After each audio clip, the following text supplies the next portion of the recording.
Right out of the gate, one of the things that I always wanted to do with What Magic Is This podcast was to privilege something that I see which is sorely lacking in most podcasts or shows, YouTube channels that deal with things like magic and the occult, the paranormal, and the supernatural, and that is to basically make comparativism a central part of the show. Quick reminder for folks, comparativism is basically taking two things that are seemingly very different, and then, in a way, taking a step back and beginning an intellectual act of negotiating sameness and difference in a set of observations about those two things. One can see that this is sorely lacking in today's contemporary paranormal and supernatural milieu, particularly within things that are put out there for you to look at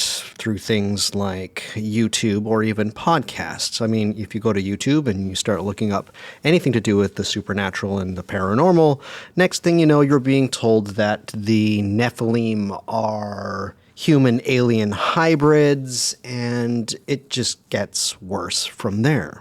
Initially, most folks would think that comparativism is something that's easy and it's just something that comes automatically, but unfortunately it is not, which is why it is something that I stress over and over and over again. But what I find happens with me specifically, and I'm talking to you as the host of this podcast, Douglas Batchelor, is that when I am on unfamiliar ground, I tend to do something that I think is not the greatest.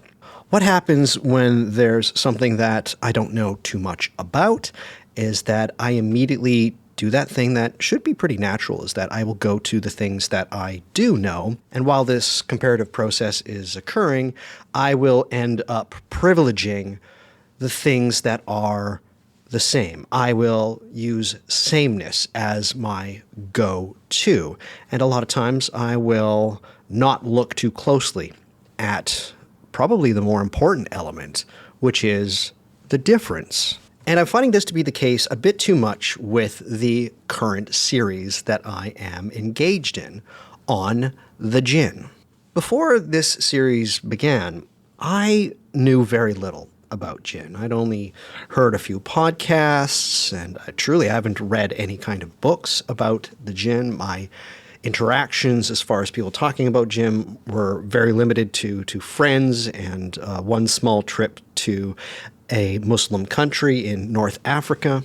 But other than that, I have been on very unfamiliar ground. I have been in a place that I don't feel absolutely 100% comfortable with being able to talk about these things in any kind of authoritative way. And so what happens is once I start engaging with this new material, particularly the Jinn, my first reaction is to go, oh, that's just like that thing that I already know. And in this case, I guess you can all basically guess where I'm going.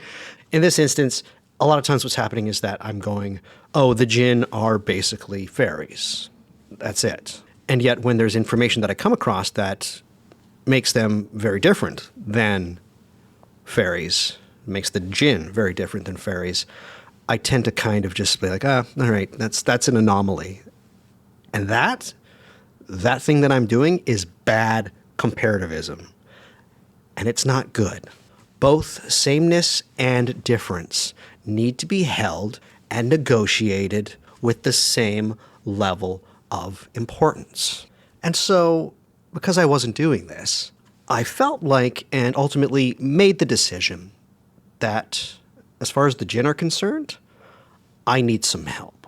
Because while there are things that I can identify and recognize as being very familiar, there are many things that are very unique and very different about these beings. And so I turned to a former guest and friend of the podcast, and somebody that is very well acquainted with every facet of these infamous entities.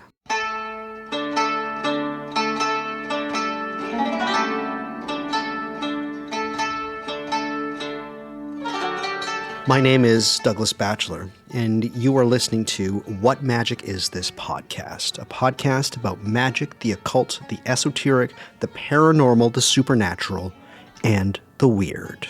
For today, we will be stepping into the world of Jinn with J.M. Hamade.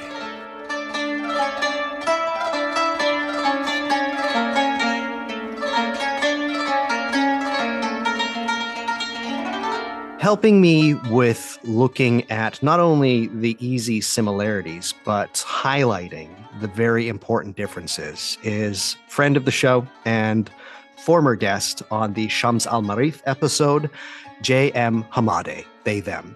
They are a writer, independent researcher, artist, and educator based in New York City. Their work bridges the contemporary creative modalities with archaic forms of knowing.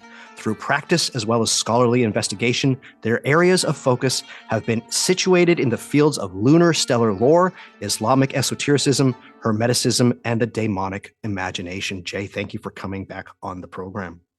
So happy to be here with you. What a pleasure.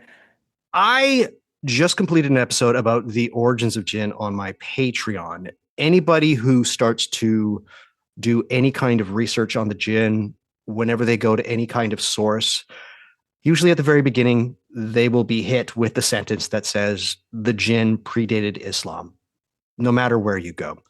How is this so? How did the Jinn, to you at least, how did the Jinn predate Islam? I think a good place for me to start, just to kind of set some of the general context of where and how I'm approaching this material, is you had said that I am an artist, which is true. I've been thinking about the Jinn, teaching on them for quite a long time now. I did a whole art exhibition about the Jinn back in 2019. And I would say that I have consistently attempted to approach them through the creative and artistic lens. Obviously, I've studied the scholarly angle on them, as we'll be getting into.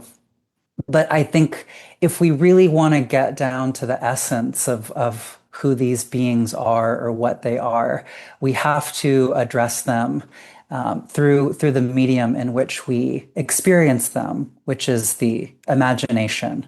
That's one. Some of your listeners may be familiar with the distinction between imagination and imaginal, popularized by the French scholar Henri Corbin, who was a scholar of Iranian Persian Sufism in particular, because people tend to associate imagination with things that aren't real, right? And imaginal is like the most real that something could possibly be. And so in that respect, the Jinn and the way that they've been spoken about, the way that they've been treated, has been in this sort of in-between state between the real and the unreal. So I think words like imagination, imaginal are apt for them. And so with that being said, I think to your question, the best way, in my opinion, to approach the Jinn as they have existed before the onset of Islam is through the same creative angle, which would be through or on the Arabian Peninsula with the poetic tradition and the Jinn as poetic muse. I know we had some discussion about this, and I was lucky enough to listen to the Patreon episode that you just mentioned. And for those listening, I do encourage you to listen to the episode. It's extremely informative. So if you're not on Douglas's Patreon, go and sign up. But I heard it there. Yep, you heard it. One of the, Of course. One of the papers that you referenced, the Falconer paper, I think is good, and I had read it a few years ago, and then came back to it after you had referenced it, which is essentially saying that the Jinn as we encounter them in Islam comes from, there's a connection with Ethiopia and the biblical tradition, but that it's really centered around the notion of the fallen angels, right? Which is important, and that's something that we'll definitely circle back to, especially when we talk about Iblis. But this perspective has gone, I would say, kind of has run parallel with this broader pan-Mediterranean notion of the daimon or the genius. So that would, those would be the two names for similar beings in Greece and Rome. And these beings were known as like in between, creatures of the in between, very, very similar to the jinn. And they were also very much tied to similar ideas around inspiration, around intense emotional states. So scholars have, in terms of how the jinn have existed before Islam, have tended to fall, I would say, in one of those two camps. Because I'm getting into my own thoughts about this, I would say that I fall more in the latter camp, but that when the Qur'an was, brought together in these different sources, and of course it was, I would say, various people who came together to standardize it, that they were pulling from both of these things, but the so-called fallen angel tradition tended to be a little bit more emphasized in that respect. So we'll come back to the fallen angels and falconers idea a little bit later on, but the jinn through a sort of creative lens. There's two primary avenues that this comes about in, and because I'm an astrologer, I tend to situate these things in my mind using astrological language sometimes. So I'll try to contextualize that for listeners as often as I can. If you think about the astrology chart, which has 12 signs and then 12 associated houses, in Hellenistic astrology, which emerged from this cross section of Greek, Egyptian, Roman, Persian, Babylonian ideas around roughly 100 BCE to 600 AD in Egypt mostly.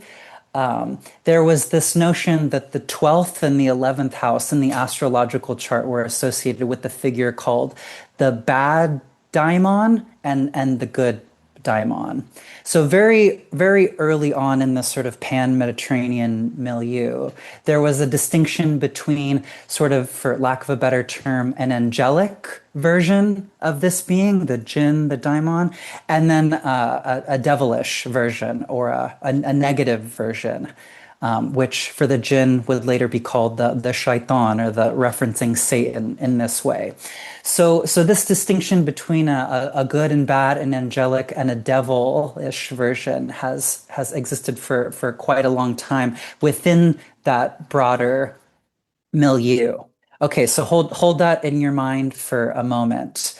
There's a scholar who I know we talked a little bit about, who I really love and who I discovered about a year ago, and I was just like absolutely binging all of his writing. His name Fantastic is, work, by the way. yes, Ahmed Al-Jalad. Astounding work. He studies epigraphy, so he studies mark making, and specifically he studies what are called the Safavidic language, or Safavidic inscriptions, which is kind of this like Proto-Arabic, pre-Arabic inscriptions, many of them on these volcanic basalt stones that are scattered throughout the Arabian Peninsula.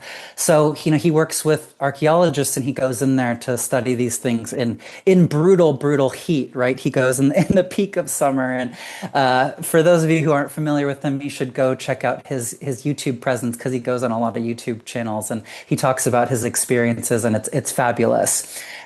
And the state of some of these inscriptions is, I'm shocked. It's Oh astounding. yeah. It's astounding. It's similar to Egypt in that respect, right? The climate lends itself to preservation. That's that intensely dry climate that never sees any moisture whatsoever. So it's actually really great for that. Yeah, so listen to his stories if you can. But he did an amazing paper. It's a short paper, but it's great, about the epigraphical evidence in pre-Islamic Arabia on the jinn, specifically this combination of what would later become in the Arabic alphabet the Jim, Nun, or just the Jim, Nun, those being the Arabic letters, and this triliteral root that forms how many people would reference the origins of the jinn in a linguistic sense, which is a reference to words having to do with concealment, but also things like garden, specifically like a covered garden, like the fetus, for example, which is Janine in Arabic, and things of this nature. That's also something I'm sure I'll be returning back to. And in this, he talks about one sort of instantiation of this etymological root and of these spirits, which is a reference to these Palmyran deities, for lack of a better term. Palmyra being a city that is in modern day Syria, was a part of the broader ancient Levantine world with heavy influences from the Phoenician people, from Greece, from Rome, one of these big crossroads of the ancient world kinds of cities. And so most likely with this influence with the Roman genius, there is this like a deity called a Genet, which is like, or Genet, which is a protector deity of sorts. And it's specifically in reference to the notion of protection, but we could think about protection as also referencing concealment, right? To protect something is to cover over it from others being able to see it, or just to cover over it. And so there's this, which is much more of a benevolent sort of way to define these beings. And then at the same time, he talks about a separate epigraphic tradition, which he says was likely informed by this same sort of pan-Mediterranean, but specifically focused on Palmyra, right? Which is in reference to these beings who are more like intense emotional states having to do with the grief and the loss of a loved one. And so there's different epigraphic references to people, to Bedouins or traveling people in the Arabian Peninsula coming upon a grave of a loved one or of an honored tribal member or someone who there's been all kinds of stories or, importantly, poetry about that individual.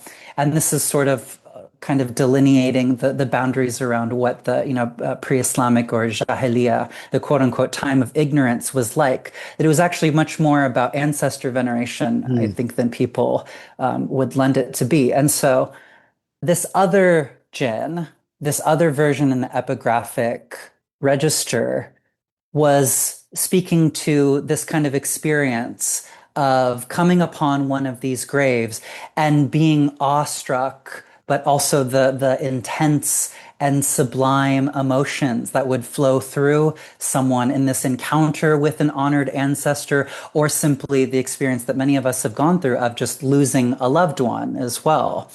And what that feeling is, that would be described as jinn, at least in this epigraphic chain, right? And this side of it is where we get things like the word Majnun. And Majnun means crazy, basically. But it's not really crazy in the way that Western people use it. It's more like poetic madness induced by the experience of love, which for those listeners who have been in love, and I think even those who would listen to a song about being in love or any of these kinds of things, I mean, falling in love is a kind of madness. I think many of us are aware of this. And so in this linguistic chain, right, where sort of where we're at here, and what Ahmed al-Jalad describes in this great article, and it's on his academia.edu page for anyone who wants to know where to download it for free. That on one hand, we have the jinn in pre-Islamic Arabia as representing this intense emotional state of grief and of the loss of a loved one, which I should also add is related to the poem that is called Layla and Majnun, which has been done by Persian poets, Arabic poets, and it's situated with an Arabic poet who was thought to have fallen madly in love with a woman named Layla. And there's been all kinds of esoteric and Sufi interpretations around that. But that experience of deep love and then loss of someone, or not being able to be with them, as that story's been called a kind of Arabic Romeo and Juliet, for lack of a better way of putting it. That's what that's describing. And then Al-Jalad talks about on the other side, this sort of pan-Mediterranean, specifically Palmyrean influence of the jinn as a protector deity. And as much as it's a reference to Roman genius and protection, we see that as the jinn related to land, right? Which this covers a whole swath of jinn spirits who would later be characterized as guarding treasures, right? Which is an important aspect of the lore. And protector spirits also relate to things like the individual jinn that people have, or what some of us, especially in the Western magical world, would later call something like the guardian angel or the holy guardian angel, right? So in pre-Islamic Arabia, in the epigraphic and in the linguistic chains, we see this distinction that I described earlier between the 12th house, the quote unquote bad daimon, and the 11th house, the quote unquote good daimon. And this continues to permeate throughout. In some sense, both of them are related to, and even in the sort of the Western framework of the daimon, end up being intimately related to creativity more than anything else. And I'm not just talking about creativity in the sense of writing a book or making a painting or making poetry, which was specifically the context of the Arabian Peninsula, but into having children, which is arguably, as I think you would know, the most important form of creativity, in the sense that it allows us all to be here and to exist and to have this conversation in the first place, right? And so the Roman genius was very much about creativity, which is why genius shares the same linguistic connection with things like genetics and genealogy. That shares the same etymology there, because the Roman genius and the serpentine sort of spirit that was thought to represent it was connected to people's fertility. And so similarly, we see the jinn being, in many instances, land spirits who are related to things like the fertility of the land, which is why they're encountered in oases in the desert, right? But even outside of the harsh desert conditions, we encounter them being related to the fecundity of the land. So all of this, especially for ancient people, was related to creativity and things that we would say are generative, right? And that the spirits of the jinn are sort of maybe not in control of it, but they are representative of the forces of the powers in the world that allow for and encourage generative capacities to exist. I feel like I just said a lot there. No. But that is some amazing deep cuts and knowledge that I haven't come across anywhere else. It's brilliant. Do we have any idea how the jinn made their way into the Quran? Because they're brought up, at least in the translations that I've seen, they're brought up as if those who could read the Quran would already be familiar with them. Do we have any idea how they got there, why they're there? yeah, so I guess we already, or I set up a segue into that. So that's a good natural segue there. But just on that last point, just to clarify that little bit about the imaginal, and I think it relates to the Quran as well. Another way of saying that, which is a little bit more accessible, is that we perceive these beings through this faculty of imagination, which I mentioned. And another way of saying that is that it is the lens of our imagination which, more than anything else, includes things like our religion, our culture, the books we've read, the podcasts we've listened to, the art that we've seen, the music we've listened to, that it's exactly those things that mold our experience of these beings, which maybe at the end, people always want to ask me, like, what about jinn and UFOs? And I was like, That's the imagination right there. These and then similarly, as I'm sure we'll talk about later, like what about the jinn and fairies? If and I'm just setting this up philosophically for people so that they can keep this at the forefront as we continue the conversation, which is that if we remember that the way that we perceive these beings is through the imagination, then at some level it doesn't matter what culture we come from, how we were raised, because however that is going to set up how we're going to perceive these beings. Which, if you're a secular person in the West, that could be as aliens, and with this sort of nuts and bolts machinic approach with the flying saucers and all this stuff. And if you're a Muslim, raised on the fallen angels and Iblis and all these things, then these are all little Satans, and this is jinn phenomena. And so I'm putting that before I talk about the Qur'an, because I don't think that environment was any different in this respect. I think that implies Fair. that is applied to all human interactions with these beings, right? And then that also relates to why the creative aspect is so important to it. And so the Islamic tradition and the bringing together of these different texts and ideas, which were influenced by the Bible, Christianity, Judaism, the local lore of people who were already on the Arabian Peninsula and around it. All of that was there.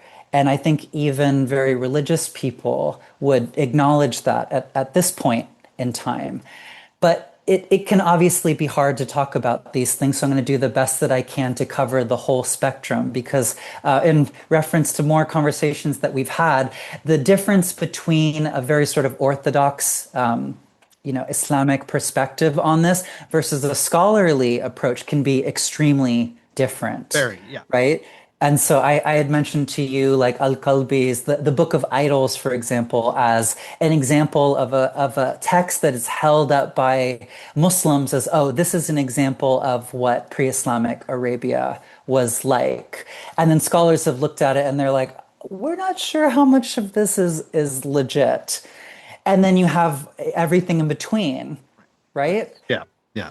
And so I'll sort of do my best to address both, but for the jinn in the Quran and for most Muslims, they would approach them in the light of what I had referenced before, which is this fallen angel dimension, which is situated within this larger chain of biblical thought.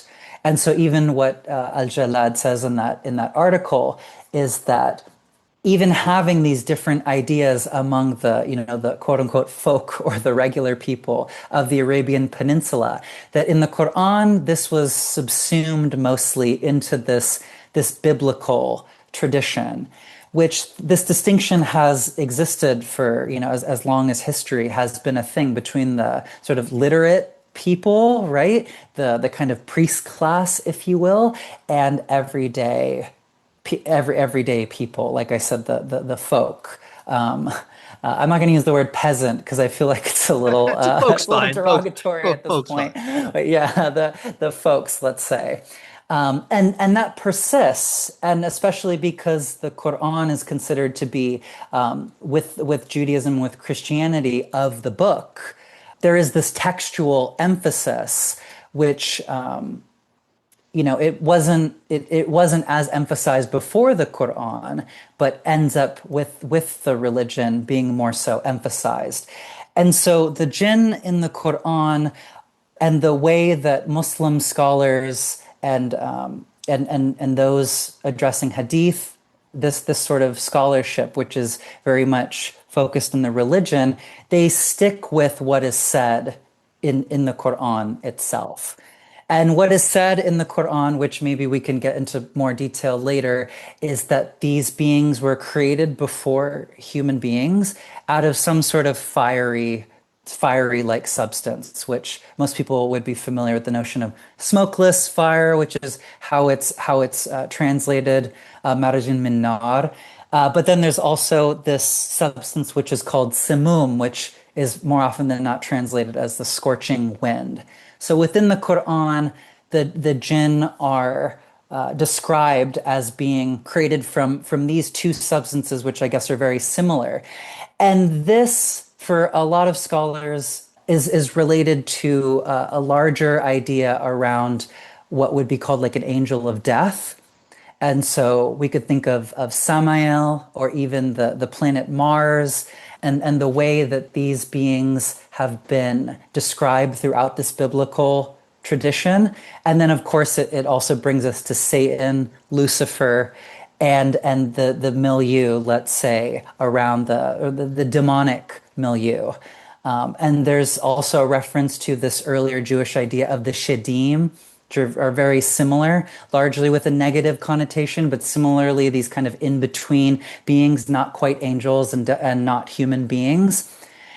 Whatever may have been the different nuances sort of on the ground with the folk, that this was subsumed within this broader idea of sometimes fallen angels, but I would also say a strong influence from the angel of death and what that is as well. And then the Quran basically takes it from there. And so other people who are of the book in this respect recognize these beings within this broader biblical chain of thought around it. Definitely.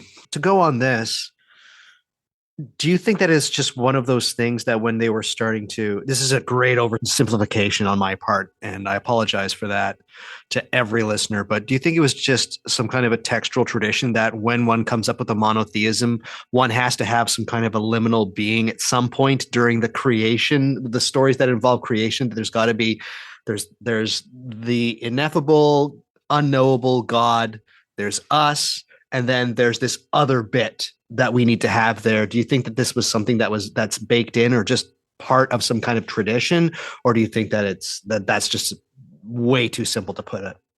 No, I think that that's exactly it. There's a great Indologist or scholar of India named David Gordon White who has written some extreme. Mhm. Are you familiar with him? Yep. Yeah, he's written some fascinating Yeah. books. Yes. And he wrote a book called Diamonds Are Forever a few Right. years back, That's I right. think maybe 4 or 5 years ago. Yeah. And his thesis is that these sort of liminal or in-between beings, the jinn, the daimon, the genius, that they've sort of always been around, and that as religious thought has come and gone, that these beings have persisted through all cultures, whether they have the Abrahamic faiths or not. And that as religions have come and gone, or I would say not even just religions, but as cultures have come and gone, they have, as you said, had to reckon with, I'll say, you're familiar with the phrase to give the devil his due. Of course. That you have to you have to give the devil his due, meaning that you're not going to be able to get rid of him or it or them, but you have to find a way to bring them into the fold. Mhm. So yeah, I think that's exactly it. Mhm. And the Quran, as it was emerging, had to do exactly that. Yeah. They had to recognize these beings that were prominent and that were around and that people dealt with in various ways. And then they had to bring them into the fold. And the way they did that, as it with much of the biblical tradition, was in a negative Mhm. light. But one of the important things that I really want to stress, and that scholars have stressed. So I talked briefly about the Qur'an and the jinn in the Qur'an, which I'm sure I'll be continuing to reference in different lights. But one thing that scholars have addressed that specifically, Muslims or Muslim scholars are less likely to mention, if not mention at all, is that when the Quran emerged, the Prophet Muhammad, peace be upon him, and this early group of Muslims were in competition with Well, this is something that's acknowledged by Muslims. They were in competition with the sort of local cults, Yeah. if you will. But I think to what degree that they had to distinguish themselves, that is less emphasized by Muslims because most Muslims believe that they, like most religious people, that their tradition is the tradition, Right. right? Like their version of the thing is the version. That's right. And that's not to single out Muslims in any respect. I am Muslim, at least culturally Muslim. I think all religions and religious people have that notion of like the thing that I'm practicing is the thing. And sometimes it could be very, very deadly, right? That same idea. And other times it can be fine and people keep that to themselves. And that's just the nature of the world we live in. Yes. Muslim scholars and Muslims in general, I think, probably underemphasize the degree to which there was all kinds of different ideas that were at play. And one of the big ones, which takes us back to the notion of the jinn related to creativity and inspiration, was the Prophet Muhammad and Islam being distinct from the figure who is known as the Kahin, as well as the poet. But more importantly, I would say the Kahin. And the Kahin is kind of like sort of how we would think about a shaman of a community. And that's important because so many pre-Islamic Arabs were nomads. And as we see with actual shamanism in terms of Siberian shamanism, oftentimes in nomadic groups, there was an individual or a small group of individuals who were tasked with not only preserving the knowledge of that clan or of that group of people, and that oftentimes took the form of poetry specifically. And poetry, for people who don't know, in ancient times was almost indistinguishable from music as well. So we see poetry and music deeply tied together. And this figure was also at some level in charge, especially for the shaman, in dealing with the spirit communication or the relationship between that group of people, that tribe, and the local spirits, the tribal spirits, the ancestors. And so they would officiate funerals and they would kind of like a wise person as well, or how we would think about a wise person, someone that people would go to for their metaphysical needs, let's say. And so this, for many of the pre-Islamic Arabs, was the figure of the Kahin. And within the Qur'an itself, like I said, underemphasized, but still, Muslims in the Qur'an would recognize this, that there was this push to distinguish the Prophet Muhammad and the message of the Qur'an from this figure of the Kahin, as well as from the poet, in the sense of this guy, Muhammad, he's not one of them. His message, it's different. How this relates to the jinn is that it is said that the Kahin, as well as the poet, was inspired by the jinn. And that the way that this wise person was able to derive their knowledge was from the jinn that would speak to them. This is spoken about throughout the Quran. One of the more well-known versions that some of you might have come across is in Surat al-Jinn, which is maybe the best part of the Quran to learn about the jinn, to the chapter named after them. You'd think. Arguably.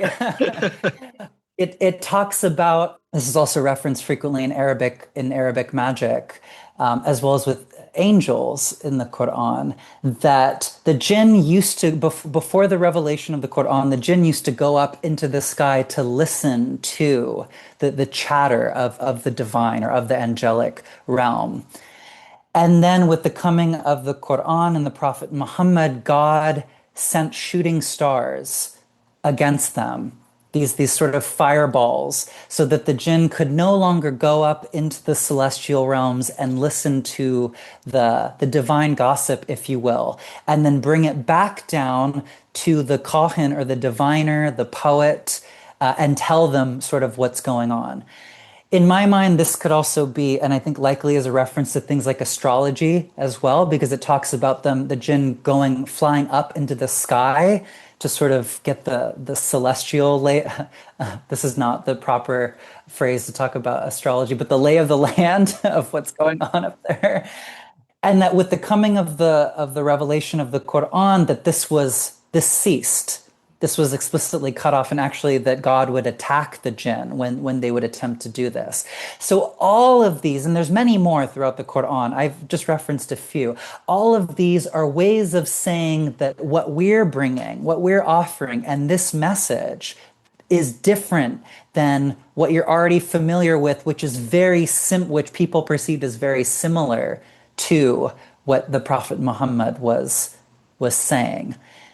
So with this, you've already gone into it a little bit, but how do jinn fit in with the nascent Islamic worldview and the theology set forth? And what does the Quran say about how jinn specifically fit into this world? Just to piggyback off of where I was going with that in my long roundabout ways, part of this distinction from the figure of the Kahin from the poet, what they had to do was they had to basically make the jinn more evil than they were already perceived as, right?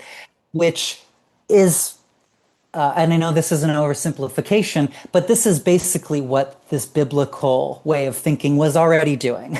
Right. Right? Yeah. In the figure of Satan, in the figure of the demon, the Christian demon versus the daimon, which you've probably done episodes on that, right? That difference. Okay, so go listen to that for that context. But the Quran was no different in this respect. So to summarize what I was saying, is a way of making this distinction between what the Qur'an was doing and what already existed.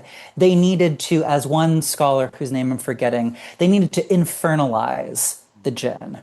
And so in this paper that maybe you could add it to the show notes or something. I'm forgetting the name of the author, but it's called the infernalization of the jinn. Oh, fascinating. Which was that, similar to this reference in Surat al-Jinn about them flying up into the sky. By and large, these beings were considered much more aerial. And then with the coming of the Quran, we saw an increased move to situate them below ground, basically in hell, to put them in hell and to make them seem more like demons. And so there is a distinction in the Quran between the jinn and the shaitan or the Satans. So that does exist, where it doesn't necessarily say that the jinn are evil, but the shaitan are, in the sense that they are, in reference to their name of being Satans, they are explicitly the evil ones, and they are tied to this figure of Iblis that we'll talk about more in a moment. So the Quran does make this distinction, but I just want to continue to stress that they needed to do this thing that the biblical chain was already doing, right? To kind of infernalize these beings, to make them sound more like devils, to show that what they were doing was different and that they were not inspired by them. They were inspired by God. They were not inspired by the lowly beings. They were inspired by God, right? And that's not to single out Muslims, as I said. That's oftentimes what religions do. I think we can see that in Buddhism across the board. Yes. Oh yeah. So that's a discussion for another time. The jinn. So the jinn in the Quran, as this notion persisted, this split began to occur increasingly, right? Where you had the jinn in the Quran who were not called evil, but were considered ambiguous. They weren't good. They weren't bad. But in many respects, they're just similar to human beings in the Quran. Very much so, yeah. And what is the most important thing in relation to the jinn in the Quran is that the revelation of the Prophet Muhammad, peace be upon him, was for the jinn as well. And fundamentally, what the Quran says about the jinn is that God created the jinn the same reason that God created human beings, which was to worship God. Some people might be like, "That's circular," but that's what it's about. That's exactly what it's about. So essentially, what the Quran is saying is that the jinn are very similar to human beings. At the same time, Yes. Yeah. and these are all the many nuances of this, right? At the same time, you have the shaitan or the shayateen, plural, who are devils. And the difference between them and these more ambiguous just jinn who are sort of like human beings, especially in the sense that they have free will like human beings, and that there's just like humans, there's some who are very good and benevolent, as well as believers who are Muslim jinn. That's another distinction. There are jinn of many different religions, but specifically in the context of the Quran, there are believing jinn, or those jinn who have accepted and embraced, even have become devout and pious Muslims. And then there's some who are bad or not so good. And then there's the devils. And the line between the shaitan and the jinn is very blurry. And for Muslims, as it continues to, as the Quran continues to be interpreted in the tafsir and the stories of the Prophet Muhammad and his family and companions in the hadith continue to go on, this blur only gets blurrier. Yeah. And so I'd say that it continues to be that these beings, there's a hard distinction with these beings, which is reified in the Quranic tradition, that by and large they're negative and not to be associated with. But if you were to ask, not what they would write in a book, but if you were to ask a Muslim personally, or to be having coffee or tea with someone, they would be more likely to tell you, oh, that the jinn are just part of everyday life in that respect. Right. It's funny how blurry these lines get, because at the same time, within the same Quranic traditions of hadith, of tafsir, of people, of Quranic scholars, some of them have said things to the point that you are a disbeliever whose property can be taken. Your property can be seized, and you could be basically, put in prison if you do not believe in the jinn. I'm of course forgetting the reference, but I believe that there is a hadith that's like, because to believe in the jinn is to be a Muslim, Right. because Yeah. the jinn are such an important part of the Quran. So if you don't believe in this, then it's tantamount to saying that you don't believe in the Quran. It's fascinating. Holy smokes. So there's so many layers of potential heresy, and also how someone is aligned to the religion and considered a believer, as well as jinn being believers themselves. But at the same time, by and large, the tendency has been to, as I said, infernalize or turn these beings into devils, and to separate them from the Quran and from religion in general, in the sense of that, Muslims or religious people should not be interacting with these beings. And I would say that distinction has still persisted in the way that Muslims have written about the jinn to this very day. There's a figure that you've brought up a couple of times, but let's really dive in, which is, who is Iblis? I guess the short of it is that he is the Quranic Lucifer, Okay. or Satan. And I think he embodies both of those roles. But we could think about, we could think about it more so as a role or a position, right? That could be occupied by different figures, or the name depends on his actions, on what he's doing. And in this same respect, one of his other names is Azazel, which is a reference to one of these head fallen angel Right. characters. And so depending on what Iblis is doing, he may be Satan, he may be Azazel, right? Or he may be more Lucifer-like when he's in the role of Iblis. And so I think that's another important thing to emphasize, that a lot of the different names that are ascribed to these figures, including prominent jinn, we could think about them as roles, right? Just like the president Right. is. And then maybe, as we'll talk about another time, we get this again with like the jinn kings and all these kinds of categorizations of the jinn. I think it behooves us to think about them too much as fixed entities, Set in right? stone. Yeah, exactly. And that more so it's like, the president, the secretary of this, all this kind of stuff, which is oftentimes how the jinn are perceived. And so Iblis is no different in this respect, that the role that he takes on is the figure of the mythological rebel. He's Promethean, he is Luciferic. The most important aspect to him in the Quran in this regard is that when God created human beings, who in the Quran were thought to be made from clay, and this has its own reference to the angel of death, because in the Islamic tradition, the angel of death was the one who was the most important in the creation of human beings next to God, because he grabbed earth from the planet Earth and gave it to God. And with that earth that the angel of death brought to God was the clay that human beings were fashioned with, which is kind of another way of saying, Yeah. like, oh, this is why human beings die and are Right. mortal. Yeah. Which jinn are also thought to be mortal beings. They're not considered to be immortal. That's another important thing to mention.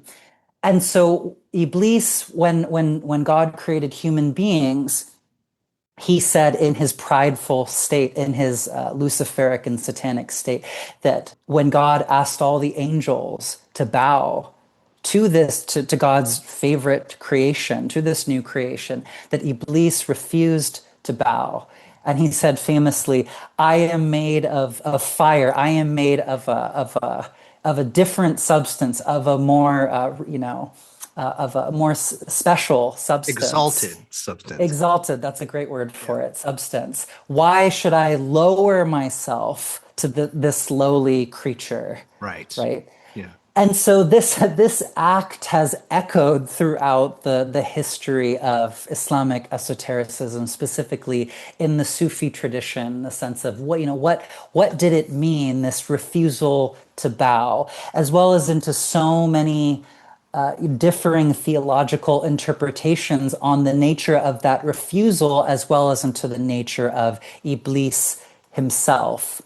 And so most of the Quran is focused on this refusal to bow and him being a figure, being the great rebel, right? And so all of the beings, specifically the shaitan, these evil jinn, these little devils, are thought to spawn from this initial act of refusing to bow down to human beings and this creation.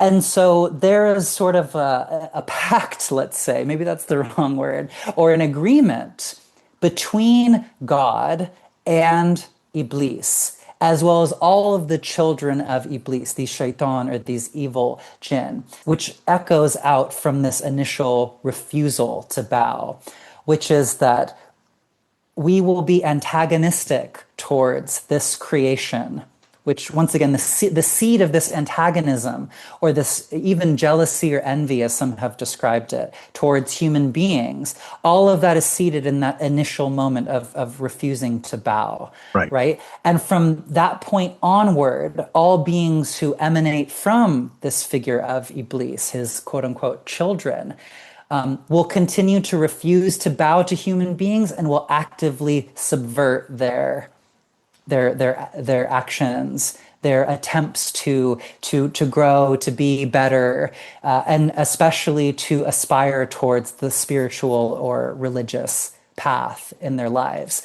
The interesting thing about, and this is sort of not all that different than the idea of a demon, right? Which is this entity that is, its goal is to distract human beings from getting closer with God, from a sort of pathway towards the divine and towards good things.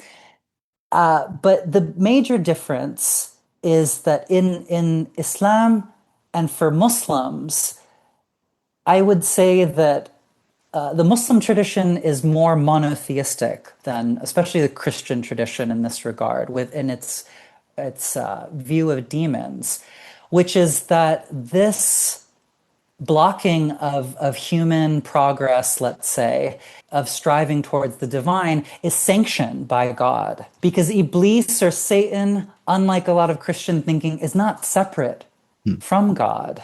God has basically said, I allow you to do this, to challenge and to get in the way of human beings so that this isn't said so explicitly, but these are my words, basically so that they can grow, Right. right? It's So that adversarial, but it's sanctioned adversarial. Yeah, yeah, exactly, yeah. which I think gets to the original idea of what Satan was as an adversary, Right. Yeah. as the sort of testing, and to take it back to astrology, I think this is also the original notion of the bad daimon found in the 12th house, which is that we have a part of ourselves. Edgar Allan Poe called it the imp of the perverse. We have a part of ourselves which wants to, this notion of like you're driving really fast on the highway and there's this part of you that's like, what if I just turn the wheel? Right. That's the imp of the perverse. But they would have called this the bad daimon. Oh, yeah. And Okay. in the Islamic tradition, this is the little shaitan within us. We'll get into the figure of the Qur'an or the double later on because that's its own thing. But we have one of these within us that's constantly testing us. But if we overcome these tests, we actually become better Muslims. We become closer with God. We become better human beings. And so, unlike I think in a lot of Christian thought, this process is sanctioned by God because God sanctions everything. And to say otherwise, you're not a Muslim, or you're not a believer in God in the Muslim way of thinking about it. And so for the jinn or the shaitan within Islam, some of the ways that this figure, these children of Iblis, do this is through. I think Dara in your previous episode mentioned this. There's this notion of waswas, What's which is was? Yes. Yeah. whispering, Hmm. whispering, and this is explicitly referenced in the Quran in these last two surahs, Surah Nas and Surah Al Falaq, which are explicitly apotropaic. And one would recite these surahs to protect oneself from these kinds of malefic forms of magic that were heavily associated with the jinn, including the evil eye. And so waswas is one of these things that the recitation of the Quran would protect you from. And this is the primary way that the jinn divert us from our path in this respect. They're also said in the Quran to have the ability to seduce human beings, which is sort of similar to waswas, right? This kind of whispering voice. I love the notion of the imp of the perverse in this way. This thing which is like what if you say fuck you to your boss instead? Like you really need the job, but this thing that's like, what if you just burn it all down, Right. right? That's Love something it. we've all Ah, experienced. not one of us haven't, certainly. Exactly. So it's relatable in that way.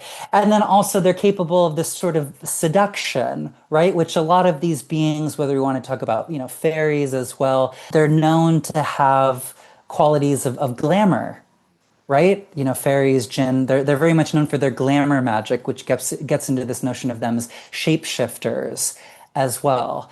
And so in the Quranic context, this ability to seduce or to shapeshift is not only related to things I mentioned earlier about like the creative potency there, this kind of imagistic quality, but it specifically, it takes people away from the path to God because they become so involved in this sort of phantasmagoria of things that these beings are associated with. And if someone is sort of lost in the beauty and the eroticism of it all, they are, moved away from the religious or spiritual path. There's a word that you've used earlier a couple of times, and that is the hadiths. For listeners that might not be aware, what are hadiths? Hadith means like account in Arabic. So hadith actually existed before Islam. It's just the account of something. And then, after Islam, really the main thing worthy of accounting are the stories of the sayings of the Prophet Muhammad and his companions as well, his family, the Ahlul Bayt, and the people that were around him at the beginning of Islam, and the things that they said, the stories that they told. And the hadith are distinct from things like tafsir, which is interpretation of the Quran and of the broader Muslim tradition. And then we have things like Qisas al-Anbiya, which are sort of like hagiographies or saint stories. And then a lot of these things, especially if you're reading secondhand sources, a lot of them get actually blended together. Okay. So if you just type in like the jinn or the jinn in Qur'an, you'll see a mixture of all of these different sort of accounts or stories, right? And so I think a good way to describe some of these differences is that the hadith largely resemble the Quran in the way that they talk about the jinn. Obviously, we don't have the time, the scope within this podcast to get into all of the many nuances of what hadith talk about. I should also mention there's also Sharia, which is this word that Westerners, it's like the boogeyman of all like Western people, which is just law. It's Yeah, just Islamic law, which is tied into yeah, which is tied into hadith specifically because the hadith is going to inform law, right. right? The sayings of the religion. This distinction is important. And we can't talk about hadith in a broader sense, but the way that they reference jinn is tied to the Quran itself. Okay. And most writers of hadith are not going to deviate really from the Quran in the way that the Quran talks about the jinn. And that's because there is a fear of something which in Arabic is called bid'ah, which is sort of like an Arabic boogeyman. And a bid'ah is like innovation.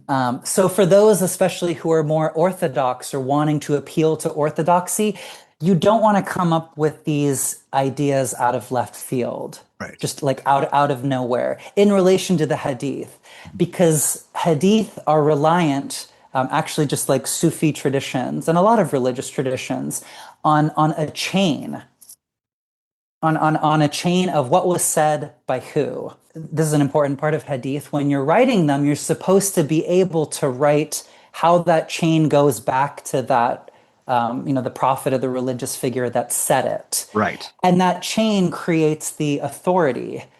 And this actually existed in the Jahiliyyah, the time of ignorance, or pre-Islamic Arabia. And this was more so what we would call the cult of the ancestors, which was based on going back to the great ancestor who is associated with this particular action or with this story. It wasn't the Quran that invented that. And once again, a lot of cultures have that. So, but this is a way to legitimize the hadith. And some hadith are considered to be more legitimate and less legitimate. But by and large, they stuck to a sense of orthodoxy around the jinn, as well as around figures like Iblis. And then you have the Qisas al-Anbiya, these kinds of hagiographies, which is more like folklore. And there's a lot of similarities between them and things like the 1001 Nights, which maybe we'll have more time to talk about later, I'm not sure. But there's some crossover. And it can be confusing because sometimes these get blended with hadith. They're like, oh, that this is a part of the Quranic tradition. But by and large, the hadith are just referencing what the Quran says about the jinn, which really isn't that much, actually. In conversations we had earlier, we said that we might need to delineate the jinn into two categories to make it easier for folks to follow along. On one hand, we have jinn as represented in the Quran and the hadiths, and there are more lore and myth-based jinn. And while these two play off each other, as you said, the Quran and the hadiths, they tend to kind of toe the line as far as what they say about the jinn. For you, what are some of the most notable takeaways about how jinn are presented by the Quran and the hadiths? We've talked a lot, and I don't want people to be like, well, they're just repeating themselves. And you mentioned more than just the hadiths. What are the key things that people need to know about how they are? I'm going to say it might not be the best word, officially represented. How are jinn officially represented in Islam? I'm going to come back to Iblis and the Qisas al-Anbiya because Okay. I do want to talk more about Iblis and some of these other more storied or folklore based ways of addressing the jinn. But so following from hadith as an orthodox interpretation of the jinn, the most important thing that they address is how Muslims can relate to these beings that are mentioned repeatedly in the Quran. And this is important for orthodoxy, which is existing as a religious person within a very specific and limited framework, which I'm not saying is necessarily a bad thing. It's just like these are the parameters that are set by a religion. And it's a rules-based order rather than the order represented by Iblis, which is an order of rebellion, breaking rules. So we can kind of set up that distinction there. But the orthodox or the rules-based order needs sort of the interpretation of text or the exploration of ideas which may be very limited in the Quran to then apply them to the everyday life of Muslims who are trying to live within the rules and regulations of the religion. And so that's hadith broadly, right? But within how that relates to jinn, people want to know how to relate to these beings that the Quran references again and again and again. And especially when they see a hadith that says, if you don't believe in this shit, like you are an absolute heretic. They're like, okay, tell me what to do with this. And so there are hadith related to all kinds of interaction with jinn.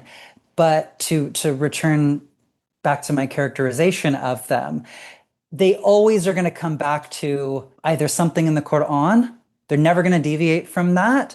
And by and large, they're going to say these beings are mostly not good, so you should avoid them for the most part. But in getting into some of the specifics of those interactions, there's hadith about relationships between the jinn and human beings, for example, even marriage and sexuality.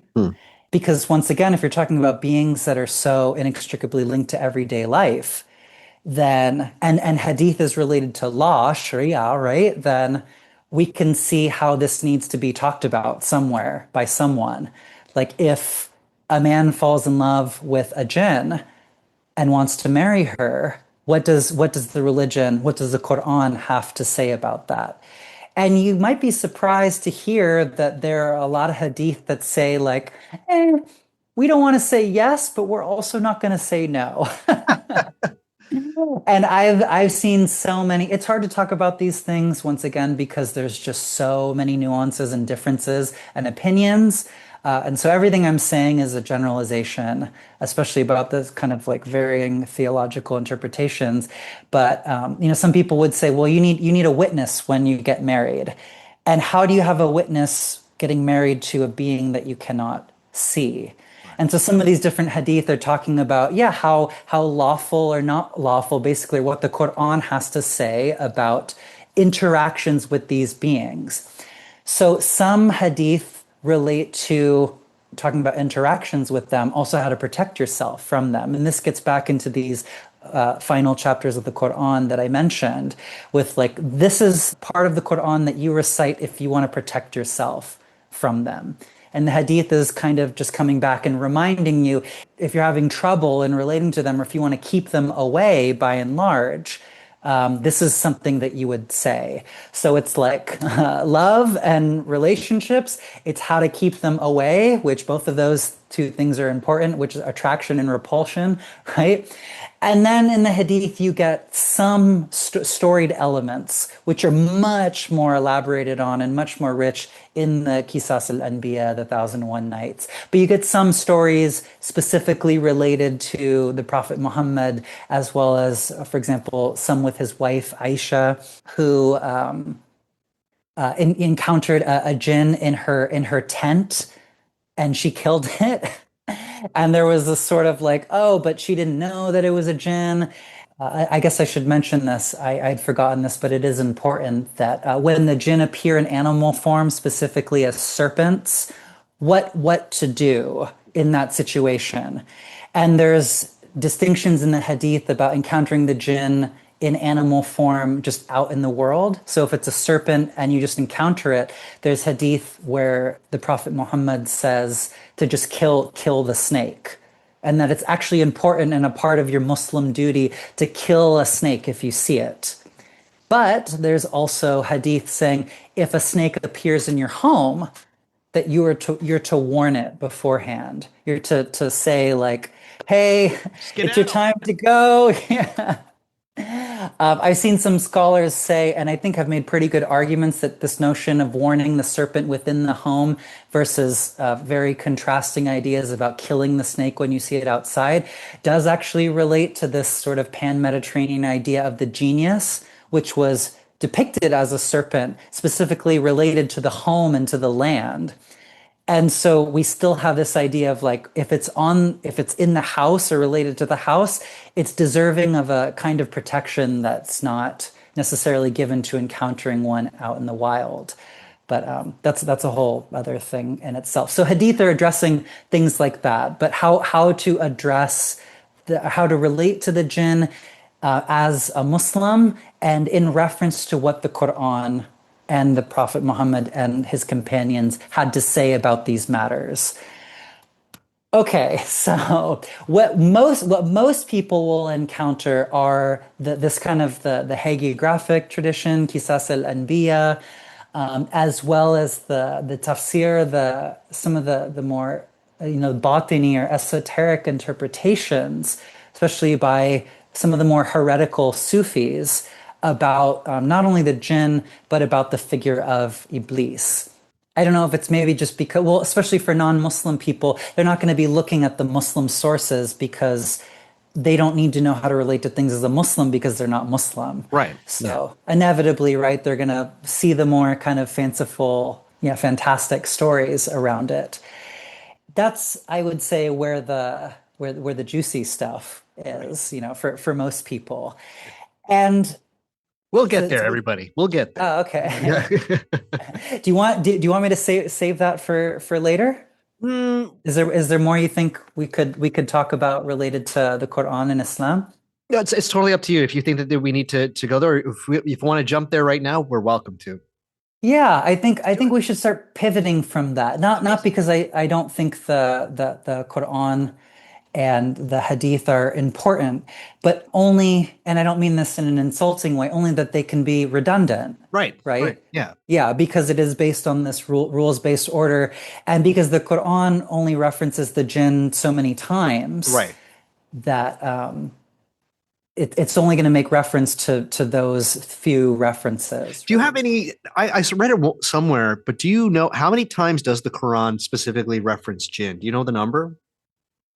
That's a good question. I don't know the exact number. So I don't want to, I guess I shouldn't put a number out if I don't know the exact Yeah. number. But there's quite a few parts of the Quran that I could kind of like loosely Mhm. count it because I put together a little list of Quranic references here. And some are more or less important in terms of being repeatedly referenced. Yeah. Like, for example, within the Hadith.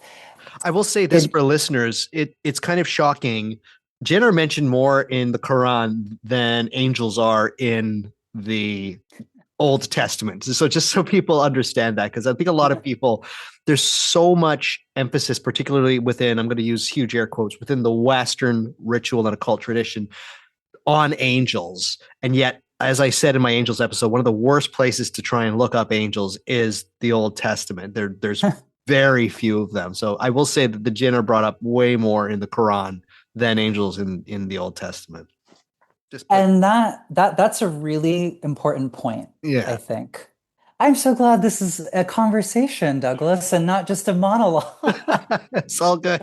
I've It's got these books it's for a reason. I don't know. Every once in a while, I like to read. Every once in a while, it's it's almost like it's beneficial to talk to people instead of just talking to yourself. oh What my a goodness. novelty. Yeah, yeah. I mean, Um, no, that's really important because of all the things we've been talking about, really. There is not as much of a distinction between angels and jinn as people might yeah, might think. yeah, yeah. And it's important because during the creation, I think a lot did we I think we mentioned this. It was there was during the creation, it was angels, jinn, and man. Those were the humans. That was three, right? And it was specifically those three. So they were all part of the bundle. I think people need to Hmm. understand that, right? And it's been sort of as a part of the theological interpretations, angels, in distinction to what I mentioned earlier, human beings with clay and jinn sort of with this fiery, windy substance. Angels are thought to be made of light That's right. Yeah. specifically. Yeah. And the 13th century Andalusian Sufi and scholar who is a major, major figure for me, and really the individual who got me into a lot of this stuff, Ibn Arabi, he has some very fascinating ideas about the elemental substance of these different beings. And he describes jinn as being barzakh, which is kind of like it's another term that we encounter in the Qur'an, which means a sort of isthmus, or like a liminal boundary between two things that are very different. So in Surat al-Rahman, we have the barzakh, and this notion of salty water and fresh water and the space between them, if you will, this kind of isthmus. We also see it largely represented as this kind of like sort of imaginal space. Ibn Arabi talks about jinn as being creatures of barzakh, or by their nature, they are liminal. And part of them being barzakh is that they're between humans and angels. So they have a little bit of angelic quality and they have a little bit of human quality in them as well. And he says that the jinn are made of fire and air, but they also have water and earth in them, but it's primarily fire and air, and it's the emphasis on fire and air. This is also very like astrological or humoral language as well that makes them so prideful in this reference to Iblis. Right. And human beings, so it says human beings were made from clay, but Ibn Arabi emphasizes that human beings are also primarily made from water too, and the mixing, the kneading together of water and clay, but that human beings like the jinn actually have all four elements as well. And so all four elements are represented in both. And in the Quran, you constantly have this contrasting, this little wordplay between jinn and ins. So jinn are the jinn or hidden beings, and ins are human beings. So jinn wa ins. You see this constant distinction. So this has come up in interpretation as exterior and interior. So human beings represent the sort of exoteric reality, and the jinn represents the interior reality, the esoteric, all things that are hidden, the batin, as it's called. And Ibn Arabi takes this, like other authors did, he was not the only one, as well as this general like blurry line between angels and jinn, and says that all things which are hidden, including the interiority of our own beings, are jinn. Ibn Arabi emphasizes this very much so. So not only is he saying that angels and jinn are both jinn, really, but that the interiority of our own being is also jinn. And really the esoteric project, by and large, to be an esotericist, whatever, is to engage with jinn. I think this gets back to actually this far older idea that I referenced at the beginning about the jinn in pre-Islamic Arabia representing these intense emotional states. This was even for the Greeks. You know, the Odyssey has been so popular, right? Because of No idea why these days. Christopher Nolan movie. No idea. And so a lot of people have talked about like, how do you represent the gods, right? In art, in these movies. Julian Jaynes wrote a whole book called the Breakdown of the Bicameral Mind about, you're familiar with it? Oh, it's right there. It's right. I okay. was pointing to it. I was pointing. Oh, you're pointing to it. I was like, are you pointing up to God? There's been so many different ideas about what and how divinity, gods, jinn communicate with us and really what they are. All of that to say that I think, this is just my opinion, but I think that ancient people saw gods, and I would include jinn, more so as these emotional states that we embodied. And for example, to fall in love and to be in love was Aphrodite. To feel lust and sexual attraction was Aphrodite, to feel toil, right? Like at your job or as a farmer was to feel Cronus or Saturn in that way. And to feel intense states of like madness was to experience the jinn. And the feeling was the entity in this way, right?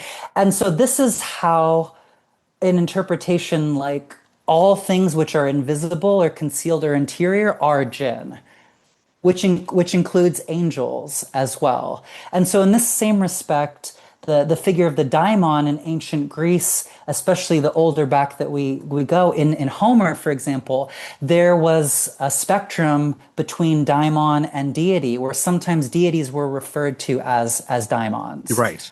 Yeah. right?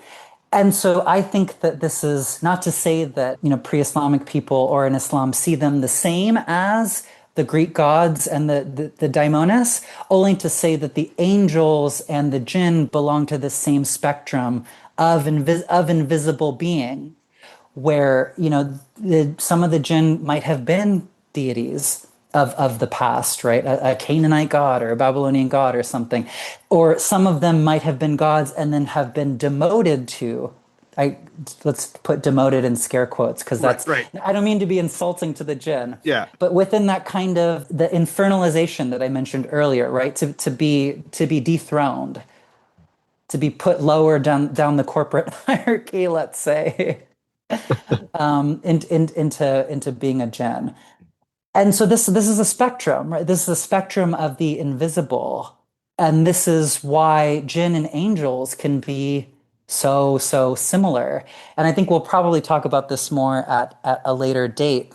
Looking at the jinn kings as well, it's pretty clear that they began more so as what we would call angels. Got it. And later were, along with having their thwarting angel, let's say, then became jinn, corresponding jinn as well. Whereas before it was just an angel. And an angel was just more of an ambiguous figure before. Right. And then as magic and history proceeds, that becomes a jinn on one side and an angel on the other. This blurry line between jinn and angels is, I think, best exemplified, or maybe not even best exemplified, really the only example in the Qur'an is with Iblis. And there has been a long theological debate on whether Iblis was a jinn or was an angel. Mm. By and large, he's considered to be a jinn. And I might be mistaken, but I don't think that I am. There's a part of the Quran where he is explicitly called a jinn, specifically. But I think this is the more important thing. He belongs to this barzakh. He belongs to this intermediate category. And just like his title, whether it's Azazil, Iblis, he has other epithets, Al-Harith, Abu Murrah, etc., etc. The more important thing is what is he doing? How is he acting? Sort of what role is he filling in this respect? That, to me, that is more important, and we can garner more information from that. He acts in some ways in more of the angelic role, and then in other ways he acts more as a jinn.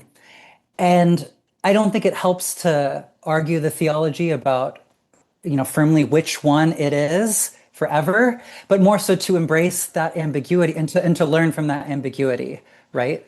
Yeah, there seems to be a lot of. I found this more so with jinn than with, again, fairies, that there is a tension specifically within distinctions involving jinn, less so than there is for fairies, and just like fairies and gnomes, fairies and dwarves, fairies. It's just like it seems that there's an acceptance of the tension within, at least from what I've seen in my studies, which have only been the last 3 months. Truly, it's just that the tension seems to be okay. Like it's fine that it exists. It doesn't need to be rectified. I think that point of tension is the fire that they are made from. I think that is the smokeless fire, right? For better or worse. And the embrace of it is to sort of learn how to handle fire, like those like fire dancers, the people who are sticking fiery swords down there. That's to deal with the tension. Iblis being representative of that tension, of that barzakh, of that liminal space, that liminal personality. Yeah, I don't think it's helpful for us to get too, conclusive with these different things. But by and large, the Quranic interpretation falls towards him being a jinn because in the Quran, angels are obedient to God fully. So as I mentioned Period. earlier, Yeah. period. Yeah, yeah. Mic drop. Hard period. Um, and in that respect, because he rebelled in the way that he did, he could not be an angel because an angel couldn't do that. Okay. So that's pretty much theologians have gone back and forth on that in reference once again to just strictly the Quran. Now I want to talk more about the Qisas al-Anbiya, folklore, these different things, the books of wonders, the ajaib genre, which I think the Western audience is more familiar with. Iblis as a figure in these stories has had all kinds of stories told about him. More so play in this place of tension, in this liminal place, right, with the imagination, rather than just simply being like, he's an angel, he's a jinn, and just leave it at that. And so there's been fascinating traditions around who this figure is and what the meaning behind this act of rebellion was. The most prominent in these different stories of the Muslim saints and the folklore around it that will, I think, be a good segue into us talking more about the different types of jinn is that there was a figure who's sometimes called Jan. Jan ibn Jan, you'll see different names in different cultures. They'll have sometimes different names for this figure who is not Iblis. And in some of these stories, it is said that this Jan ibn Jan or just Jan was the first jinn created by God before humans were ever made. And this being had a lot of children, and these were the first jinn who sometimes have other names as well, like Nas or the Hin, even Hinn. Some of these different names that are like, or just Jan, which are distinct from jinn. These beings got a little too rowdy. They got too disobedient. They started doing naughty things, and God wanted to punish them. And so God sent a group of angels to attack them, to put them in their place, to go to war with them. In most of the stories, Iblis was the head of this angelic group. Okay. Now, so some clarification and differences there. Sometimes he was a part of these original jinn that were there before. Then God sent these angels to punish them. Remember what I referenced about the angel of death Yeah. Right. and how the jinn are very much aligned with ideas around the angel of death or the punishing angel, the angel who does God's dirty work. Which there's all kinds of interesting Kabbalistic connections and esoteric stuff there that I'll save for another time. But before the angels were sent, Iblis was just one of these early jinn. And then as a part of their war campaign, they captured Iblis. Or some said that he joined them. There's different versions of it. And they brought him into the angelic fold. Or for some, he was just already a part of that angelic fold. And he ended up rising to a station within this group of warrior angels, right? So where he became their leader. So in some of these versions, he would be going against his own people. We could think about him as a traitor, which is already in that way, if we think about it in this way, setting the precedent for his rebellion, right? For the fact that these notions of these beings being two-faced, them being liars, them being deceptive, right? Because we already see that he was a jinn, he joined the angels, and then he attacked his own people with them. Or in some instances, he was just already a part of their, if you thought that he was an angel before, then he was already a part of the angelic fold, and then he later betrayed the God and the other angels in his act of rebellion. But the interesting thing about these stories, which they're all pretty much consistent on, is that there were jinn who existed before these kind of more punishing angel type of jinn that we find in the Qur'an, who are the smokeless fire Right, jinn, right. or the samum jinn, these jinn made from this scorching wind. And the notion of the scorching wind was a reference to Samael and son Samael and this angel of death, who is called, one of the translation of his name is the venom of God, which is fucking I was gonna badass. say that's if there's not a death metal band named that, there ought to be. Right? Way cooler than the venom of Satan, because Yeah, that's like, obviously, but no, obviously, the the venom of venom of God. God. Yeah. Yow.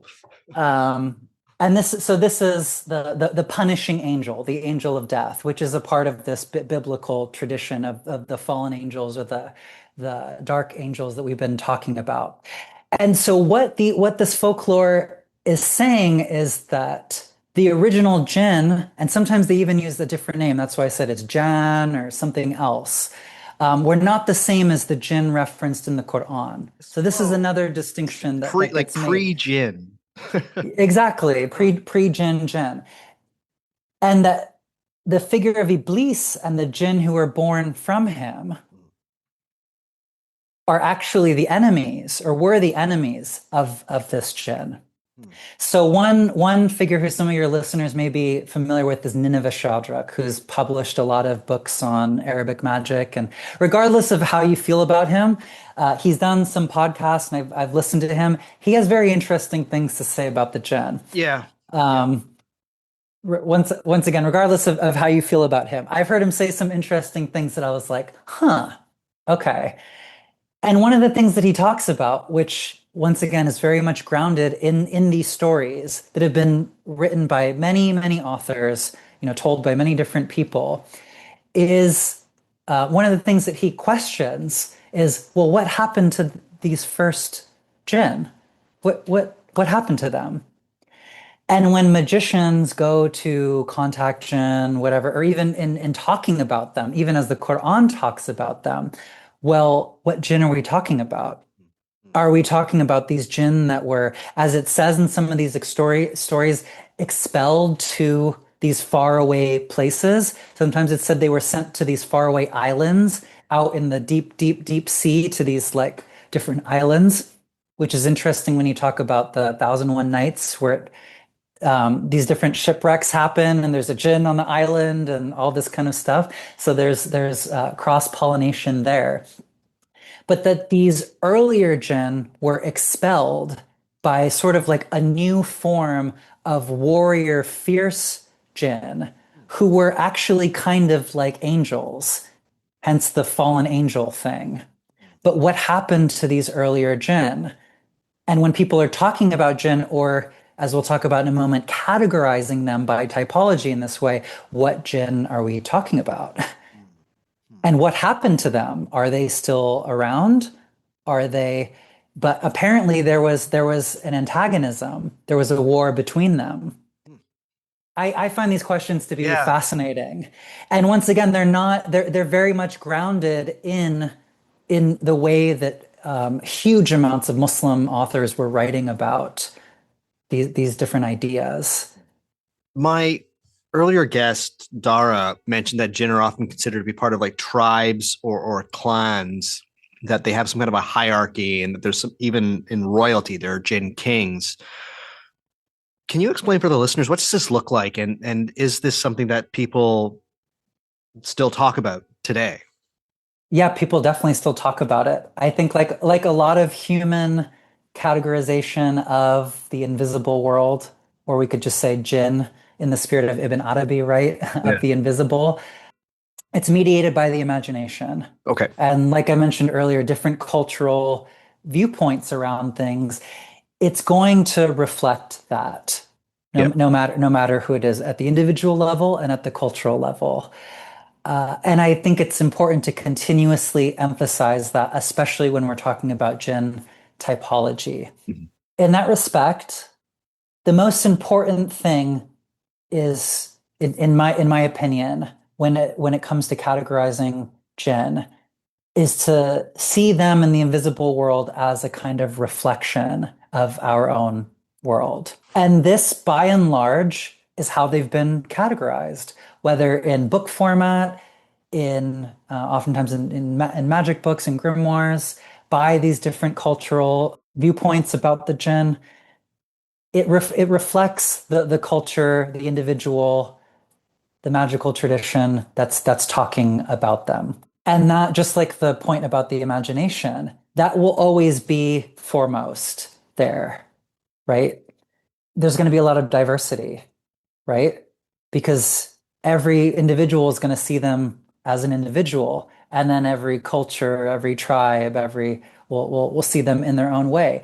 So it's not surprising to find that the earliest categorizations of the jinn in the Arabian sense were based on the Arabian tribes that already existed. Bingo. Yeah. Right. That makes people, perfect sense. Yeah. people are like, oh, the jinn tribes, the world of the jinn. It's like, yeah, they were just based on the tribes that already existed Yeah. for the most part. Not to be all like, oh, to dispel myths or whatever, but I think it's important that we recognize how mundane some of these things are, right? Yeah, for sure. And this is also related to a point that I made earlier about pre-Islamic Arabia and their ancestral practices, which these beings, jinn, and also, fairies, spiritual beings in general, are thought to travel across ancestral lines oftentimes. So there would be a jinn of a particular tribe. I've seen some authors describe this as being similar to like a quote unquote totem, Okay. a lot of indigenous, which I don't think is really that off. And oftentimes the totemic figure, which for a lot of indigenous cultures is related to an animal, the way the jinn are categorized and described more than any other is probably by animal form. So we see, and this was a point brought up in Robert Lebling's book, Legends of the Fire Spirits, which if you're looking for the best all-encompassing book about jinn lore, I would say it's probably that book. I think it's the most comprehensive book that we have. And then the other example, just in terms of resource sharing, that's oftentimes referenced as being very comprehensive is Amir al-Zain's book. Yeah, it's Islam's Arabs and the Intelligent World of the Jinn. And not as evocative as Legends of the Fire Spirits, but that's okay. They're both great. So if you want the most comprehensive works, those two books are the most comprehensive, and most people reference those two books more than any others, especially for a Western audience. So in Lebling's book, he mentions this point about this like kind of totemic connection with certain, and he references names that are common Arabic surnames. Even like people are probably familiar with Bashar al-Assad, who was most would say a dictator of Syria that was deposed, I think like 5 or 6 years ago, and his family is actually on trial now in Syria now, probably for the death sentence. But that family's surname Al-Assad is the lion. And there's many others that go back to an animal-like being, as well as for some Arabian tribes that reference the tribal ancestor as marrying a jinn and having children with them, and that being the origins of that particular tribe, as having jinn origins. The Queen of Sheba, Bilqis, is also oftentimes referenced in this respect, not explicitly in the Qur'an, but as being of both human being and jinn blood.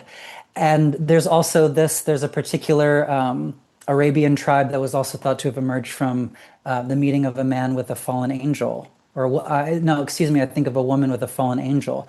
So whether it's animals, whether it's jinn, fallen angels, the tribe itself, not only in its origins, has this association, but then as people are beginning to categorize these beings, it simply reflects the tribe itself, specifically by name, oftentimes. And I think that this is oftentimes a reference to earlier ideas of the ancestral genius, right? The genius was thought to be this ancestral figure that traveled across the family line in this way. So that continues as we categorize jinn to this very day, where they're put into either tribal names. Sometimes in some grimoires they aren't related to the earlier Arabic tribes, and they have other names. But we see perhaps the most common ones being related to the seven planets, as well as those zodiacal signs. Fascinating. Huh? So there's a lineage. Much of it is situated around the Horn of Africa, going up into Yemen, that relates to the jinn to these 12 tribes that have associations with the zodiac signs. I've never come across that. That's Yeah. It's so that's one, and like I said, it's specifically related to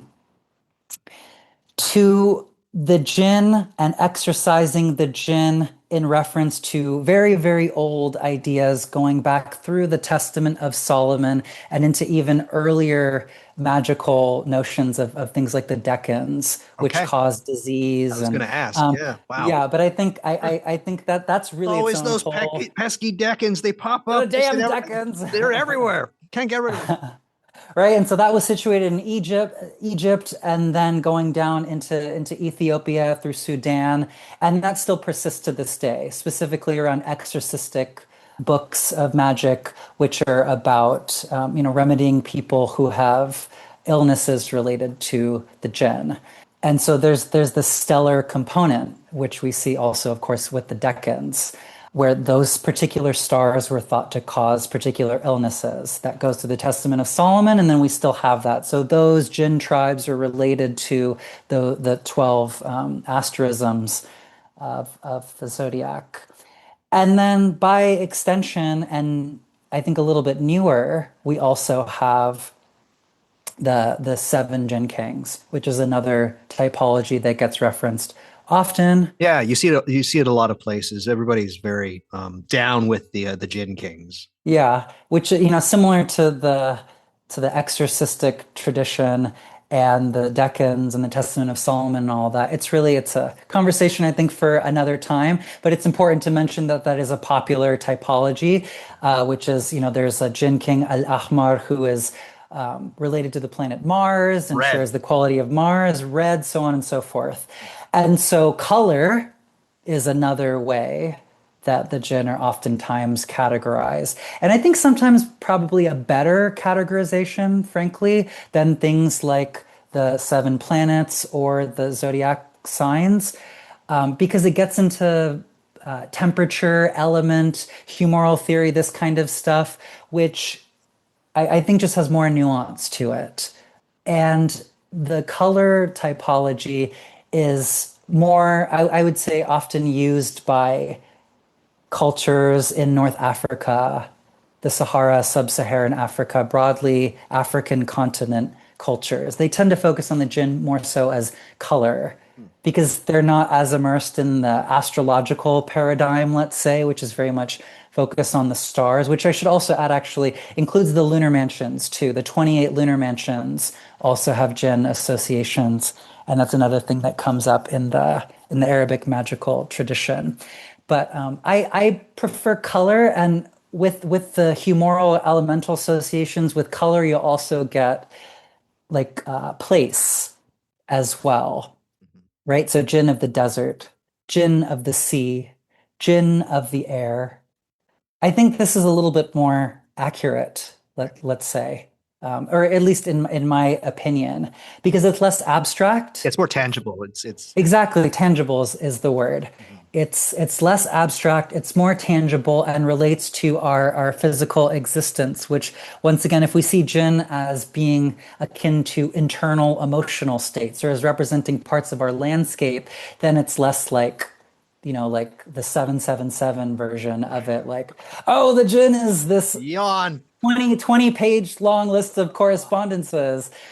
It's like, no, actually, the jinn is just the spirit of the well, Right. or yeah, the what, the genus, the geni of the well, the of that individual, et cetera, et cetera. So yeah, I tend to prefer the color typology, the elemental typology.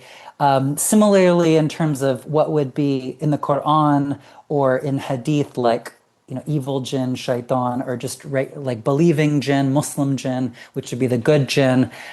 A lot of more Afro diaspora traditions or African continent origin traditions, we see typologies that are based around things like temperature. So these spirits are cool, right? And sometimes they're more so related to water.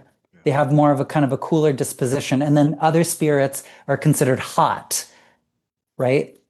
And so, hot has, it's not good and bad. It's just like hot means more prone to sort of reactive responses, right? Quick responses as well, too.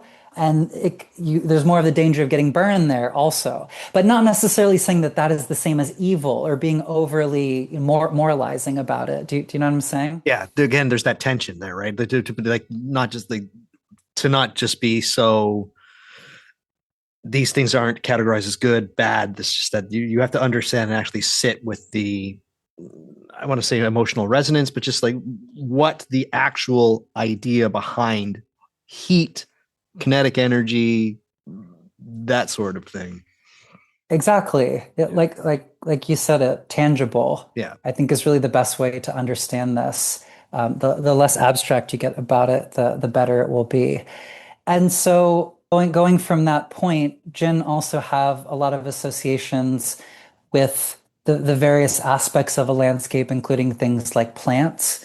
There's certain plants that get heavily associated with jinn. It's interesting that in Give us an example Morocco. if you can. Yeah. Yeah. Oh, yeah, yeah, definitely. In Morocco, for example, there's very prominent fig trees that are associated with jinn, specifically Aisha Kandisha, which is the most popular jinn of Yeah. Morocco, is very Yeah. well known. I think Dara talked Dara about her talked a about little Aisha bit Kadisha. Yeah. Yeah. in the last episode. And so yeah, there's prominent fig trees at her shrine in Morocco, as well as I think for a few other jinn. And the fig tree has a very haunted legacy in a lot of cultures.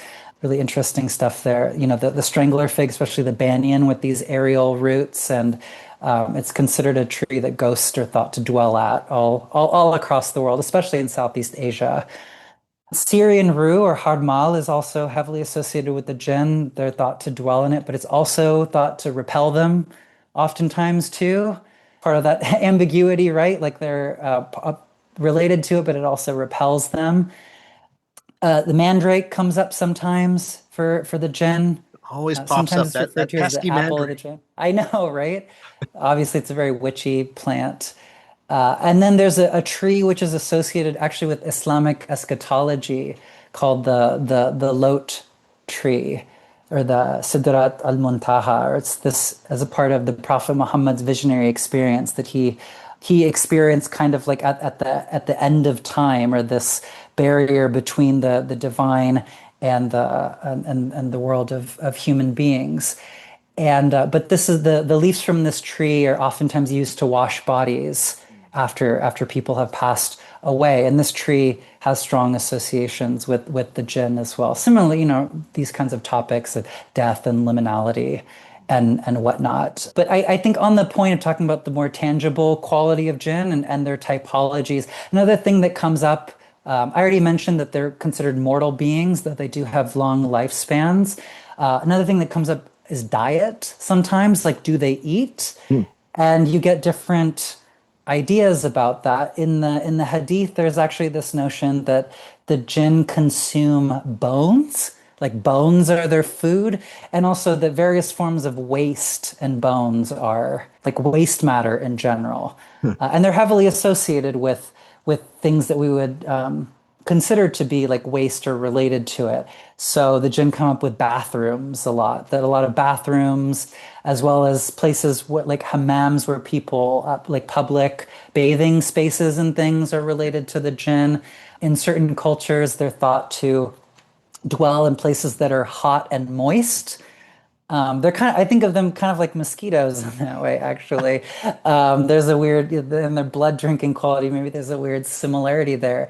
But, and all of this is so interesting because in the Qur'an, the jinn are thought of as these fiery beings, and yet oftentimes there's strong watery associations with them. Yeah. So places that are wet, as I mentioned, as well as wells, rivers, especially. I mentioned Aisha Kandisha. She's largely an entity of the river. A lot of Hmm. people don't mention that about her, but she's very similar to, if some of you know La Llorona in Mexican folklore, this kind of and I don't use this word lightly, archetypal figure of the weeping woman who seduces men down at the river who have been unfaithful, let's say, and has sex with them, and then like a black widow maybe like murders them after, or as Aisha Kandisha is known to do, says, "You either have sex with me and get married to me, or I'll kill you."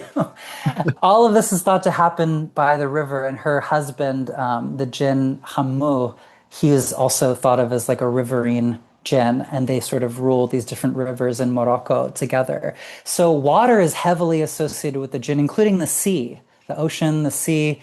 I'm going to jump in here just with my own experience. My first interaction with the world of Jinn, as the title of this episode, was a trip that I took to Tunisia in 2005, I believe, and the Jinn were heavily associated with the Mediterranean Ocean. Uh, Hmm.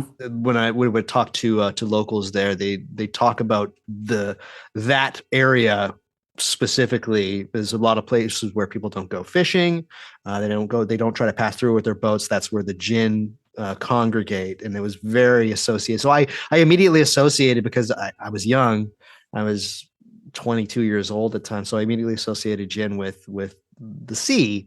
But I later found that that was this very specific, somewhat regional understanding of the jinn to Tunisia. Again, Tunisia was where Carthage was, very much seafaring. Everybody should know this, by the way, as far as the history, ancient history of the Mediterranean. If you don't know about Carthage, come on. But yeah, I initially for years associated jinn with the ocean because of that experience and just what I learned there in Tunisia, to only find out that that was not the case Totally. everywhere.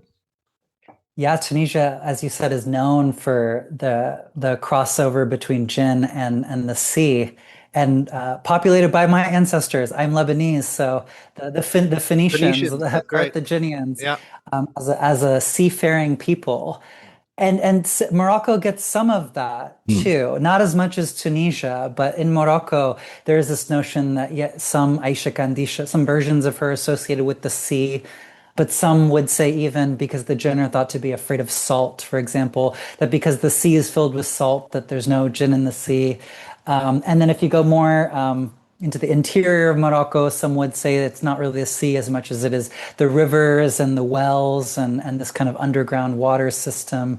Aisha Kandisha's most famous grotto in Morocco is a kind of underground stream that has a little mini cave that people go and leave offerings and candles and things like that. But yeah, and that's one of the reasons I like this more typology based on landscape and elements, because it goes beyond just oh well, they're fiery beings, so it can only be limited to. But then it also talks about, as I mentioned earlier, this other kind of jinn, right, that existed before these angel of death type warrior jinn. And like, well, what were those? Were those always just the spirit of the land that existed there? And were they just always there? And in that respect, I just a thought as I was reading through some of this material again, I found it to be really interesting, the likeness, the story of Iblis and these angels that God sent against the first jinn population, as actually representing the story of colonization in the world very, very well. I was scrolling through YouTube the other day and I saw a channel that I follow of some Native American, Indigenous people, First Nation people here in the United States. And the title of the YouTube video was "The Angel of the Angel of Death is Colonization" or something like that. And I was like, oh, okay, I've been kind of on this tip in this way, but if you think about it, there were these earlier beings who were like the land spirits or even the deities of these cultures who were basically always there. They were there in the far, far ancient past. And then when monotheism or even, extensions of monotheism, even like secular colonialism came along, they were like these angels that came through and tried to get rid of all of that stuff, went to war with all of this. So I feel like there's this weird psychological reflection in some of that, or talking about these at more of the archetypal level too. I thought that was important to mention, and that yeah, these like earlier jinn are probably just the spirits of the land, in particular of, let's say, indigenous people or of the people who were, kind of always there, that's what they were. Hmm. Something to sit with, certainly, right? Like, Yeah. because those stories are going to exist even after you kind of, I don't want to say the word extinguish the culture, because in a lot of cases they would be subsumed and become part, and there would be conversion, whether it was willing or not. But those stories are going to exist regardless of what happens. So what one does with those stories is might as well just have them be part, perhaps, of the stories themselves. It's always interesting for me because I'm half Mexican as well as being Lebanese. And we have a lot of our own great, I guess, jinn stories in Mexican culture. My family's from Yucatan. We had a figure who was very similar to Aisha Kandisha or La Llorona called La Ixtabay. Okay. Similar, like a woman who looks like, the little girl from The Ring with the long black hair and in front of her face and this kind of like long white dress. But more often than not, she's this erotic figure who lures men down at the crossroads or at the river and then ends up killing them or disappearing them. And then we have the figure of the duende and these different kinds of beings who are very similar to the jinn as well, these kind of like forest gnome like beings. In Mexico, there's a figure called La Malinche, Mhm. who is thought to have helped the colonizers, right? Who is an indigenous woman who is thought to have helped the colon. I won't get into the whole. Are you familiar with La Malinche, No, no, Douglas? not at Oh, all. okay. No, I know a lot about Mexico, but Yucatan, more central Mexico is where I spent a lot of my time. I didn't go to the Yucatan. Okay. No. But she's like this figure of betrayal, a Benedict Arnold type figure. And if you're talking about someone who has, betrayed the trust, it's like, oh, La Malinche. And so Iblis in this archetypal sense is very much like, what was a part of this jinn in some of the stories and was brought into the fold of these warrior angels and then kind of betrayed the indigenous people, the people who were there first, but was one of them originally. So I just think it's interesting how many ways the same kind of story appears, especially throughout the history of colonization. Yeah, As fascinating. a side note. So I have to ask you this then, Jay. Why do you think when people talk about jinn now, why do you think that there's still an amount of fear that gets brought up from people? When people talk about jinn, it's usually a negative connotation, or it's just like, I don't discuss that right now. I don't want to discuss it with you. How is this still a going concern? I think by and large it comes from the way that human beings have always reacted or been in relation to these beings, which is with a healthy amount of fear and respect. Hmm. That said, some of that has changed, I think more so less with religious people and more so within the secular age. So I'll talk about both of those things. For religious people, and we've been touching on some of this, it has been, let's say, maybe this is a harsh way to put it, but I'll say inculcated in us to be afraid of them. Okay. which even if you're not super religious, I don't think is always such a bad thing. It can cross over the line for sure to the point of paranoia, or as some Muslims would probably tell you, and as I think we've talked about, everything is just jinn, Right. right? And that's probably taking it too far. But I think one of the more positive parts of at least speaking to it from a Muslim perspective, is that they tell you mostly you should just kind of stay away from these beings, keep Yeah. your distance. Yeah. And if you're interacting with them, just keep it simple. Prayers, don't get too involved. And I think by and large, that's pretty good advice. Okay. But as a part of the scriptural tradition, and once again, it's like these beings can be dangerous too. So putting a little bit of the fear in people that like these are powerful beings that are dangerous, and you should have some respect for that. And because they are tantamount to a belief in God and in the Qur'an for Muslims, it's shared in that same respect that one would have for God, that they have respect for these other powerful beings that God has created that are very similar to human beings. And so that's on the religious side. I think the more challenging side is the secular Mm. one, which is either that I'm going to be sort of flagrant about it, or I'm going to just say like, oh, this is all superstition. And then some people will even try to do the whole, disproving or even be insulting about these things. And I've read there's countless stories about when you try to insult these beings and act like they don't exist, that's probably putting yourself in the worst position in relation to them. And they're known to strike people down in that way, or to have them go mad, all of these really terrible things like, oh, you don't believe in us, and actually you're going to say that like all these negative things about us. So and I think the secular kind of like atheistic, oh, none of that stuff is real, is probably the most dangerous, because it's not an explicit fear of them. Even though some of these same people, when you get them like behind a closed door in conversation, some of them will actually be like, okay, actually, I am similar to ghosts in that way. Right? Like, actually, I had this experience when I was a little kid and it scared the shit out of me. And no, but those things, yeah, but those things aren't real. Yeah, that's Yeah. right. Yeah.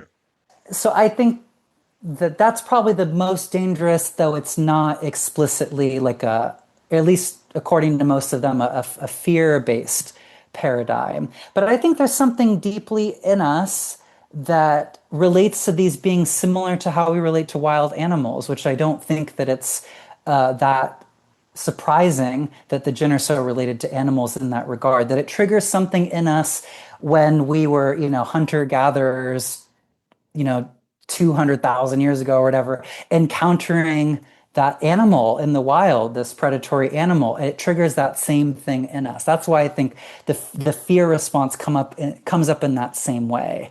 And it persists in a way that we don't necessarily have with wild animals, maybe quite as much, because these are invisible beings. So it triggers the response without the clear, like, I'm looking at a bear or Right. something, right? Got it. Yeah. Love it. That's a great answer. Why do you think that the belief in jinn, to this day, the belief in jinn hasn't diminished greatly? It hasn't been like one of those things. Like, I don't have numbers, but amongst Christians, people that still believe in something like a tangible demon, and I'm only bringing that up, is lower than it's ever been. Not like it was Mm. 150 years ago, whereas jinn belief is still going very, very strong. Why? That's a that's obviously a big question, but so I mentioned Diamonds Are Forever, that David Gordon White book, and so the thesis of that book was just that these beings have always kind of been there and will continue to be there, and we can't get rid of them.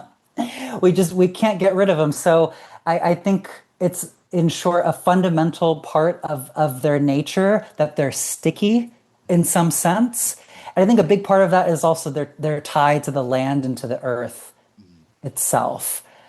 And as long as especially we have these, physical bodies as well as, ancestry in this way, that we're born, we die, we're born and we die, that they partake of these cycles of, quote unquote, the natural world, that they're a fundamental part of the cycles of the natural world.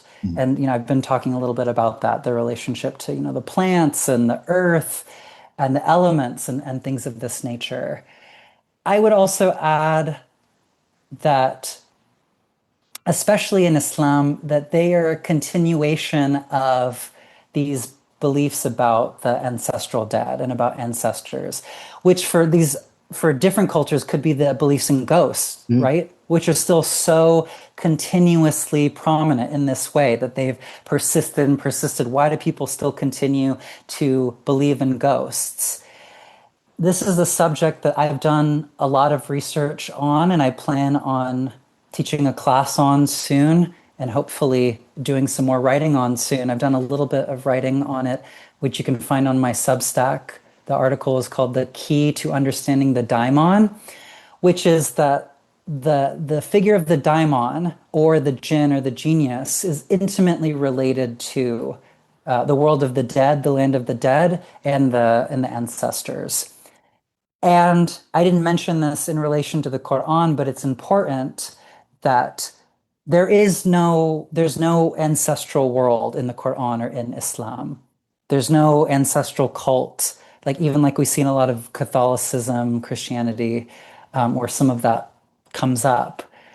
Because it was so important, and I would say has been important for almost every culture across the planet in some capacity, that had to persist as people continue to live and people continue to die, right? So where does that go if you don't have a paradigm for ancestors or for beings who are similar to humans in the invisible world who continue to interact with us in very oftentimes human-like ways, after people have passed on? And so I think, especially with the jinn, but I would say similarly or parallel to it, the persistence of ghost stories, which are so similar to jinn stories, comes from the fact that people live and people die, and that I would say the most important thing in religion and in spiritual traditions more broadly is exactly that. Yeah, definitely. This is the $1 million question. And to me, I'm not going to try and make this sound like I'm better than other people, but it's the question that Well, you everybody are. wants. Objectively, you No, are. no, no. But So, this is. I understand what kind of a culture we live in. We live in a very what-based culture. I've talked about left brain, right brain kind of stuff, and how one hemisphere really likes to know the whatness of everything, whereas the other one is about how and why. But our culture is very much one of wanting to get down to let's get to facts, Jack. We need to it's even in the name of your freaking show, Doug. What magic is this? I'm always less enamored with this question, but it's the $1 million question. At the end of the day, what do you think? What do you think jinn are, Jay? What are these things? What could they possibly be? I love it. I'm here for it. Like I said to you earlier, I love these big, broad questions because then I love getting speculative about it. But I'm gonna use it as another segue to Sure, some of the things I've already been talking about, sure. specifically to the world of the dead, the ancestors, and this cycle between life and death. One of the things that Ahmad al-Jalad talks about in his book on pre-Islamic Arabia was the importance, and it's not clear whether this was a god, but I think, like I talked about earlier with Majnun and with the jinn as representing loss, which includes death, right, of a loved one, if not being death most importantly, that the figure, the entity of death, which he calls fate, was extremely important for the pre-Islamic Arabs. And so I see the jinn as being representative of this similarly ambiguous force that we would call fate. Now, what is fate? The fairies, their name has a root in the word for fate. 100%. Yeah. This is not an accident. Fate also shares an etymology with. I love etymology. You can learn so much by looking at the roots of words. It's so fascinating. Fate also shares an etymological root with words like fatal, right? And what is our fate? What is the one thing that we know, the fate that we all share, that we are all absolutely sure of? It's that we're going to die. So to begin tying these different things together, jinn as this species of intermediary beings who in the Quranic and biblical tradition are related to the angel of death is also related to fate. In as much as the fate that we all share, including the jinn as mortal beings, is that we're all going to die. Okay. So there was this sort of ambiguous entity, if you want to call it that, called fate, which was related to death for the pre-Islamic Arabs. And similar to this entity was the notion of the madness of the loss of a loved one, the death of a loved one, which is related to the jinn, which becomes Majnun. This madness, as I mentioned, is related to the poetic tradition, both today. I think I told you there's a show on Netflix called Al Khalat, which Yeah. was done in Yeah. Saudi Arabia, where this poet goes into the desert to meet his sort of jinn double, his poetic muse, to find his poetic voice. This is deeply ingrained in the ideas about jinn, especially in Islam and in the Arabian Peninsula. And so all these ideas are tied together. And death is the opposite of life as this creative force that they're also tied to, right? And we can almost think about, as I said earlier, their control or their purview around fertility as also being related to death, too, as the opposite of the fertile or of the creative or of the generative in that way. So these beings, in my mind, are kind of like guardians of the gateways between life and death. And this ties them to the ancestral world in some capacity. But as these shaitan or shayateen, and as these beings who challenge us, including in the folklore of the encounter with the jinn or with the ghul, as an entity who we meet in the desert who attempts to devour us, let's say, is also the encounter with death or with the challenging force that if we want to survive, if we want to continue to live, we have to overcome. And in the poetic tradition, oftentimes this overcoming was tied to poetry, and poetry was tied to battle in this way. So what what are the jinn? I know these are a lot of different ideas, but I'm trying to weave things that are very disparate together into into the jinn as being entities that are sort of responsible for or tied to our fate in this world. And because fate is a force that is related to death and to our end, that the jinn are related to things that bring about our end and are related to our end and to the forces that help to bring us into this world, but also to take us out of it. Yeah, and it's one of those things that I don't want to always default to this, but just the comparisons between the way that you describe jinn and how fairies in specific European cultures have been contextualized, not just in Europe but in North America, is just it's they're very similar. It's just so close, and I hate doing that. And I really dislike having to constantly do that. But that leads me to ask you: are we talking about the same thing as fairies? Yes and no, as I'm sure you're expecting, right? Yeah, yeah. All of the above to to piggyback a little off of what I was just saying. Another reason that they've been so persistent is because of this connection with the generative, with creative. And like fairies, the jinn in the fairy tale version, the Disney version, have persisted because they've been kind of defanged in many respects and have been incorporated, but as a part into popular culture and all of this. But as a part of that incorporation, they still haven't gone away. They may have been defanged, but they're still there. And similar to fairies and their relationship to fate and how this ties in with story. One of the things that I was really, I guess, upset to learn, but also really interested in, were how many of the stories in the Thousand and One Nights were actually just basically invented by European authors, especially the ones that we're Yeah. really familiar with. Yeah. Yeah, that's a rough trip to go down. Yeah. It was upsetting for me because my father used to read the Thousand and One Nights to Right, me, all right. these Jinn stories to me when I was a little kid, Yeah. seeding that fascination from a very early age. So these beings have continued to persist in this way in these different stories.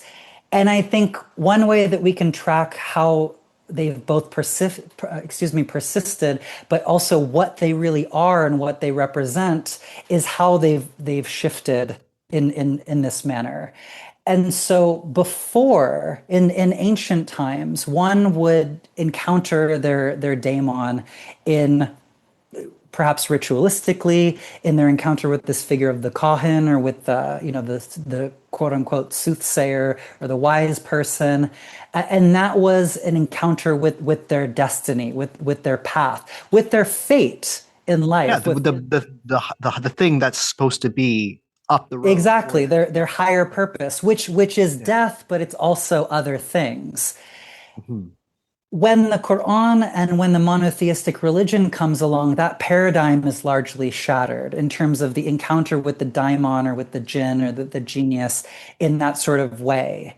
Where it goes is in the folklore tradition and into texts like the Thousand and One Nights, where, and I wrote a little bit about this, it's also on my Substack, with a very important and original story in the Thousand and One Nights called The Fisherman and the Genie, which is where these different figures, these human figures in the Thousand and One Nights encounter their fate, their daimon, their purpose, their greatest potential in this world in these different stories when they encounter the different jinn figures. So in The Fisherman and the Genie, the fisherman, he's not catching any fish.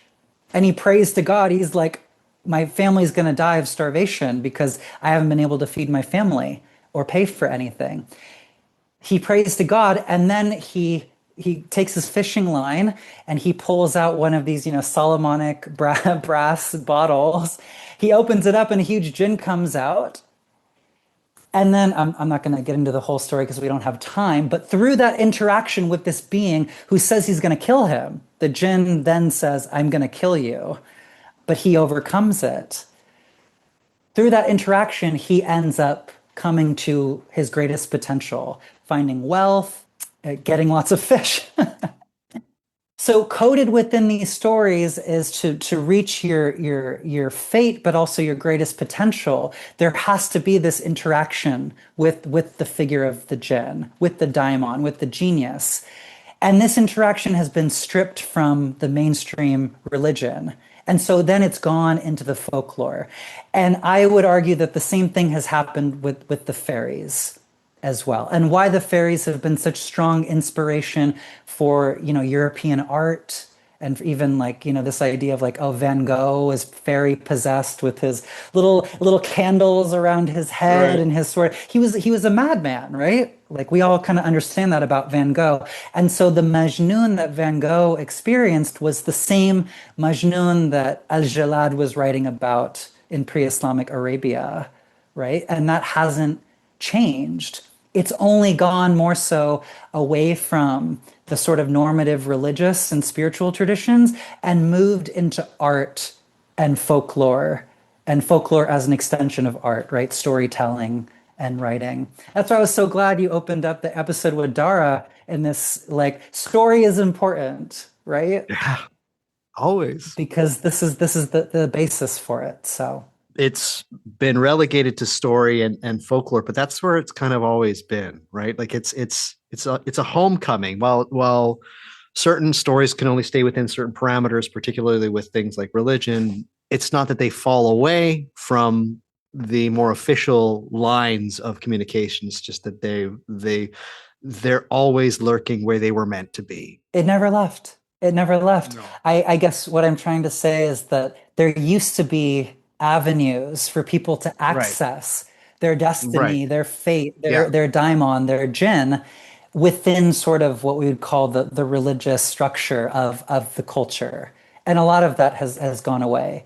But in certain places it persists, like you said, that it probably never left. For example, in Morocco, there's still people who do dream incubation in the shrines of saints for things like their profession. This is something that's been written about. Like, what am I going to do with my life? And people are like, oh, I'm thinking about maybe becoming a doctor, maybe going to law school. They will sleep in the shrine of a saint and ask for a jinn or a saint, or sometimes for God, to come to them in their dreams to reveal their their fate or their destiny to them, their potential to them. And that is jinn in the truest sense of it. Sounds like some kind of gin magic, if you will, which I will say that as a bit of a segue.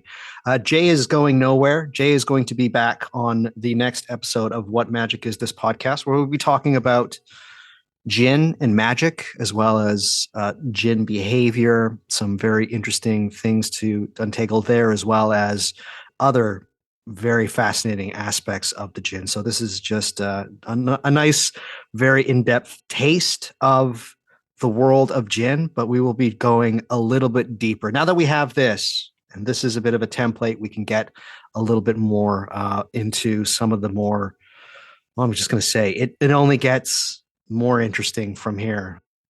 Jay, thank you so much for joining me on this episode. And I'm going to thank you beforehand for joining me on the next episode.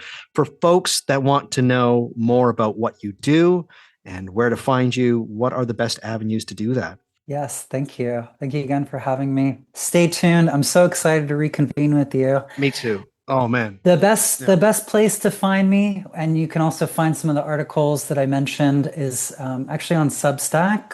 That's starnightdwell.substack.com. I'd say that's like my main website for now. So you can find some of those articles, as well as you can find my link tree where I'll be posting some upcoming classes that I'm going to be doing, as well as, and you can find this on Substack.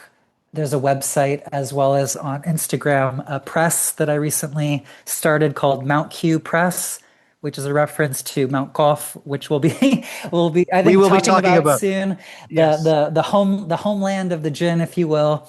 And our ethos is very much about publishing voices in a culture that are experimental, underrepresented, people doing cool things, including myself. So we're gonna be releasing some books soon. So hop on the Mount Q newsletter, which is on Substack, and then follow my own Substack from there. And then yeah, Mount Q also has a website, mountqpress.com, as well as an Instagram, which you could also check out for updates. So yeah.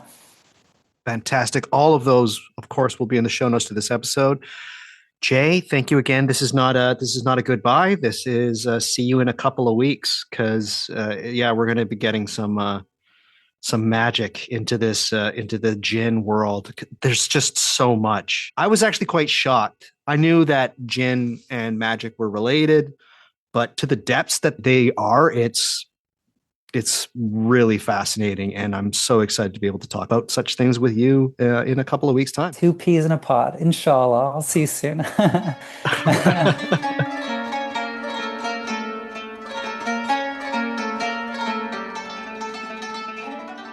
Once again, all of the relevant links, as well as show notes, and the place to find all of the links to Jay's work is at my website, the home of whatmagicisthis.com on the internet. Whatmagicisthis.com. Please head there, check them out. There's going to be some interesting links for this one. Not a ton, but some certainly very interesting links and very interesting stories. And a lot of the papers that both Jay and myself were talking about in this episode will be there for you to read yourself. And they're pretty good. I'm just going to say that. You know what else is pretty good? My podcast. I'm just saying. It's a fun thing. It's a good thing. I think it's a great thing. And I hope you think so as well. And hopefully you would like to see your way to supporting this podcast so that I can continue making it. Well, there's a few ways of doing this, 4 specifically, and let's go through them like we always do. The first way is the absolute best way, and that is through my Patreon. That is patreon.com/whatmagicisthis, or head to whatmagicisthis.com, that website that I just mentioned, and look for any number of the support me on Patreon links there. There's a little button, little images, you know what they are. Just click them. It'll take you right to my Patreon. A lot of people will ask, well, how many tiers do you have? How much can I give? And the truth is, there's one answer to that. It's one fee. $7 a month. That is it. And what does that give you access to? My goodness, it gives you access to hundreds of hours of my offerings. I've got audio episodes about certain entities. I've got videos about how to do certain things. I put up an episode not too long ago about how to read tarot the way that I read tarot, how to make your own Florida water. Somebody just reached out to me saying that they made the Florida water the way that I do and that it was awesome. How to make a magic circle for something like evocatory or Solomonic magic. I cover stories that I think are very interesting and very cool involving magic and the occult and the paranormal and the supernatural, all of those kind of things. I just released an episode very pertinent to this episode about the origin of Jinn and the beliefs that were swirling in and around the Arabian Peninsula before the founding and the spread of Islam. And we mentioned at the beginning of this podcast, so I would, of course, love to play you a little sample of that because I think it's very cool and it's one of the more interesting podcasts that I've done. And, of course, it goes with this series that we're doing on Jinn. So this is a little snippet, a little taste, a little sample of an episode that I did for my Patreon called Jinn Before Islam. Very, very informed by the land, more so than any of us would be able to fathom these days, truly. To go along with this, while the physical archaeological evidence is lacking in this way, we are somewhat fairly certain that older traditions and older subjective worldviews in Mesopotamia, long tenured ones, were still intact in this period of time. And what I'm talking about specifically here is, in a way, what I talked about earlier on my episode that I did with Francis Young about fairies, a kind of bedrock animism, one that saw life seemingly everywhere, and particularly with a group of people that were very tied to the land, a belief and an understanding that there were individual forces, for lack of a better term, spirits associated with certain places. A lot of times these would be natural places or places like ruins of previous civilizations. It's tough for people to understand, particularly if we are firmly ensconced in European history. Because we all like to say that European history is, we like to keep it intact and we preserve our history there. But there was a lot of bulldozing that was done. And that happens wherever you go. With a place like the Arabian Peninsula, shadows of the past are on another level. And the history gets forgotten very quickly. And that leads to a lot of lore about beings and about attitudes involving paranormal experiences. This seems like a bit of a tangent. Please stick with me. As I started this show, I mentioned that there were a lot of civilizations. Remember, you're talking about Babylonians, Persians, Medes, Elamites, Assyrians. The remnants of these civilizations a lot of times didn't just become other cities like they do in Europe.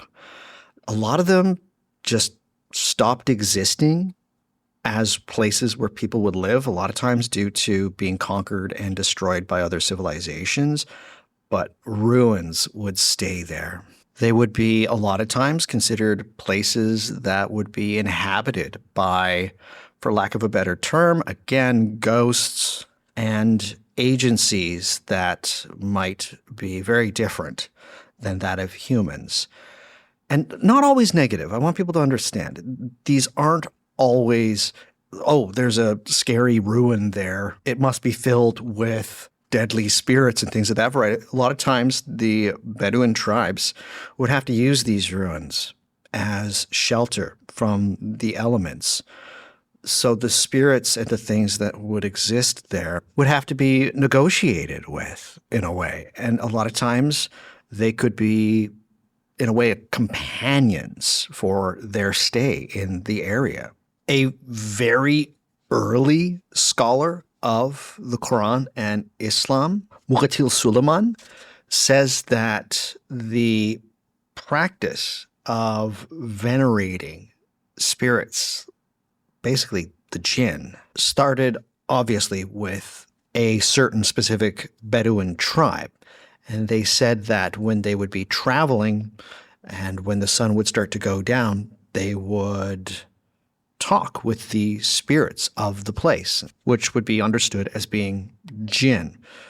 This is what he says, I quote, "When a man during the era of the Jahiliyyah traveled the lands and realized the evening sun sets over the desert, he would say, 'I seek refuge in the master of this valley from the impudent ones.' So he would spend the night safely in their vicinity until morning." Take that for what it's worth. As I said, I just find it so unbelievably fascinating.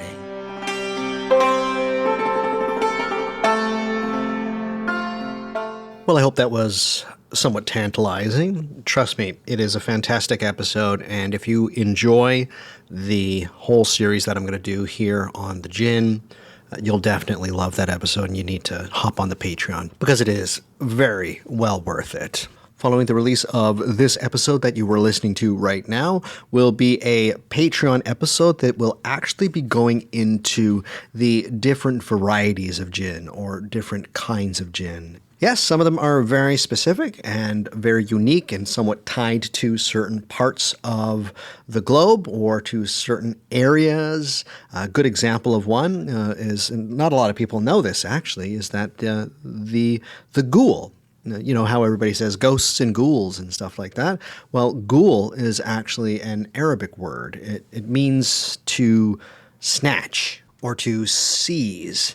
And yeah, they are a jinn. People don't know this, but ghouls are jinn. They're normally associated with graveyards, and they enjoy feasting on human flesh anyways. The whole episode is going to be about different varieties of jinn. I'm very excited to get tucked into that episode. And trust me, if you like the jinn stuff that I'm going through for this whole series, you should probably hop on the Patreon to get even more jinn into your life. I will say, and this is my personal opinion, and I say it every single time, every single episode, I think my greatest work is actually on the Patreon. As much as I relish and enjoy talking with people like Jay and making episodes for people for free on the internet, The stuff that I have on my Patreon is the one that I really, really enjoy doing. I just love the work that I put out there. It's different. It's more involved. You get to see personal perspectives from me more so than what I do for free here out in the public. And it allows me just to go so much more in depth on these topics and to really hone in on things that I think you need to know about. So once more, best way of supporting what I do and to continue for this to be my career and my job is to support me on the Patreon. One more time, patreon.com/whatmagicisthis, or head to whatmagicisthis.com and find any number of the support me on Patreon links there. If you feel like just giving me a one-time donation saying, Doug, I love what you do, don't really have time to, be on Patreon and listen to all the stuff there, but here's a nice little chunk of change for you. Best way of doing that is heading to whatmagicisthis.com and finding the PayPal links that I have. There's quite a few of them there. Just click on the two little P's. Everybody knows that logo. At least I hope everybody knows that logo. And you can throw me $5, $10, $20, $500. Any and every amount helps. It literally just goes straight back into running this podcast. I don't even move it out of my PayPal. Truly, I use the PayPal to pay for a lot of my plugins and a lot of my equipment and just general hosting fees for the podcast, both the website as well as my podcast hosting. Everything's very, very expensive. And as I say every month, because it's true every month, there's just more and more fees attached to everything that I do. Everything's getting very expensive. And to make a podcast that sounds as good as this, it's not cheap anymore. I'm not using Podbean. I'm not using any of the cheaper services. I use the best because I think that you deserve the best. And unfortunately, the best is usually kind of expensive compared to everybody else. So if you donate through PayPal, that goes right back into keeping the hamster on the wheel and making this podcast sound as awesome as it does. Hey, do you love books? I know you love books. Do you want to grab a book like one of the books that we talked about today? Well, now you can. And while you're buying this book, you can help out a few other very important people, myself included. So what happens is that I have an online bookshop that is run through bookshop.org. The website for that is bookshop.org/shop/whatmagicisthis. So basically, if I've mentioned or if my guest has mentioned a book on this podcast, if you go to that website and you find the episode that we talked about that book, I literally have a separate web page on my virtual bookshop for every single episode of What Magic Is This podcast. And basically 90%, 95% of the books that I talk about are mentioned in the show, or even books that aren't mentioned on the show that I think you need to read that are associated with the topic of the episode is going to be listed there. It is a fantastic resource. But besides that, if you want to buy a book, what happens is that if you buy through my virtual bookshop, the website, the people hosting it, that would be bookshop.org, gets a small little bit of a cut. The independent bookshop that has your book gets a cut of the money, and then I also get a small little commission. And you're helping out some great people. You're helping out independent bookshops, and you're also helping out your favorite podcaster, which is me. I know you love books, and everybody wants to grab their books from the big evil corporation. Go against that. Do something a little better. Help out an independent bookstore, help out this independent organization, and then help out your favorite independent podcaster, which is me, by buying a book from the What Magic Is This virtual bookshop. Once again, head to bookshop.org/shop/whatmagicisthis, or head to whatmagicisthis.com. Go to the menu there and find the online virtual bookshop and grab yourself some books. It's fantastic. The last way that I'm going to mention to support my show is by grabbing yourself some merchandise. Do you want mugs? Do you want t-shirts? Do you want stickers? Do you want fridge magnets? All with some kind of logo from my show? Well, now you can. I host through TeePublic. Head to whatmagicisthis.com. Go to the menu there. Click on merchandise. You can find all sorts of things there. It's really excellent. Please click around. I've got about 15 designs, most of them designed by my very own hands. No AI or any of that fucking nonsense. No, it's me doing the stuff. And I'm sure that you'll find a design there that really grabs your attention. So do yourself a favor, treat yourself, give yourself a gift, or give a gift to somebody else. Grab some What Magic Is This merchandise. There's a lot there. Please click around, click on the filter. You can see all the different kinds of things that you can grab. Laptop cases even, phone cases. Go crazy. And then grab that. And what happens is I get a little bit of money, not too much, kind of like less than $1 usually per sale. But I love seeing people wearing my stuff. If you do grab anything, please take a picture of it and send it to me. I always love seeing people wearing the What Magic Is This logo on any number of things out in the public. It just is the most amazing thing ever. As I said, not the greatest way of financially supporting me, but certainly emotionally supporting me. I fucking love seeing people wearing my stuff. It is the absolute best. So yeah, head to whatmagicisthis.com, head to the menu there, click on merchandise, grab yourself some swag. But of all of these things that I've talked about, the merchandise, the bookshop, the virtual bookshop, the PayPal, those are all great, but truly the thing that keeps me going, that allows me to put food on the table, that allows me to continue to make this as a full-time career is the Patreon. I have about 330 people supporting me.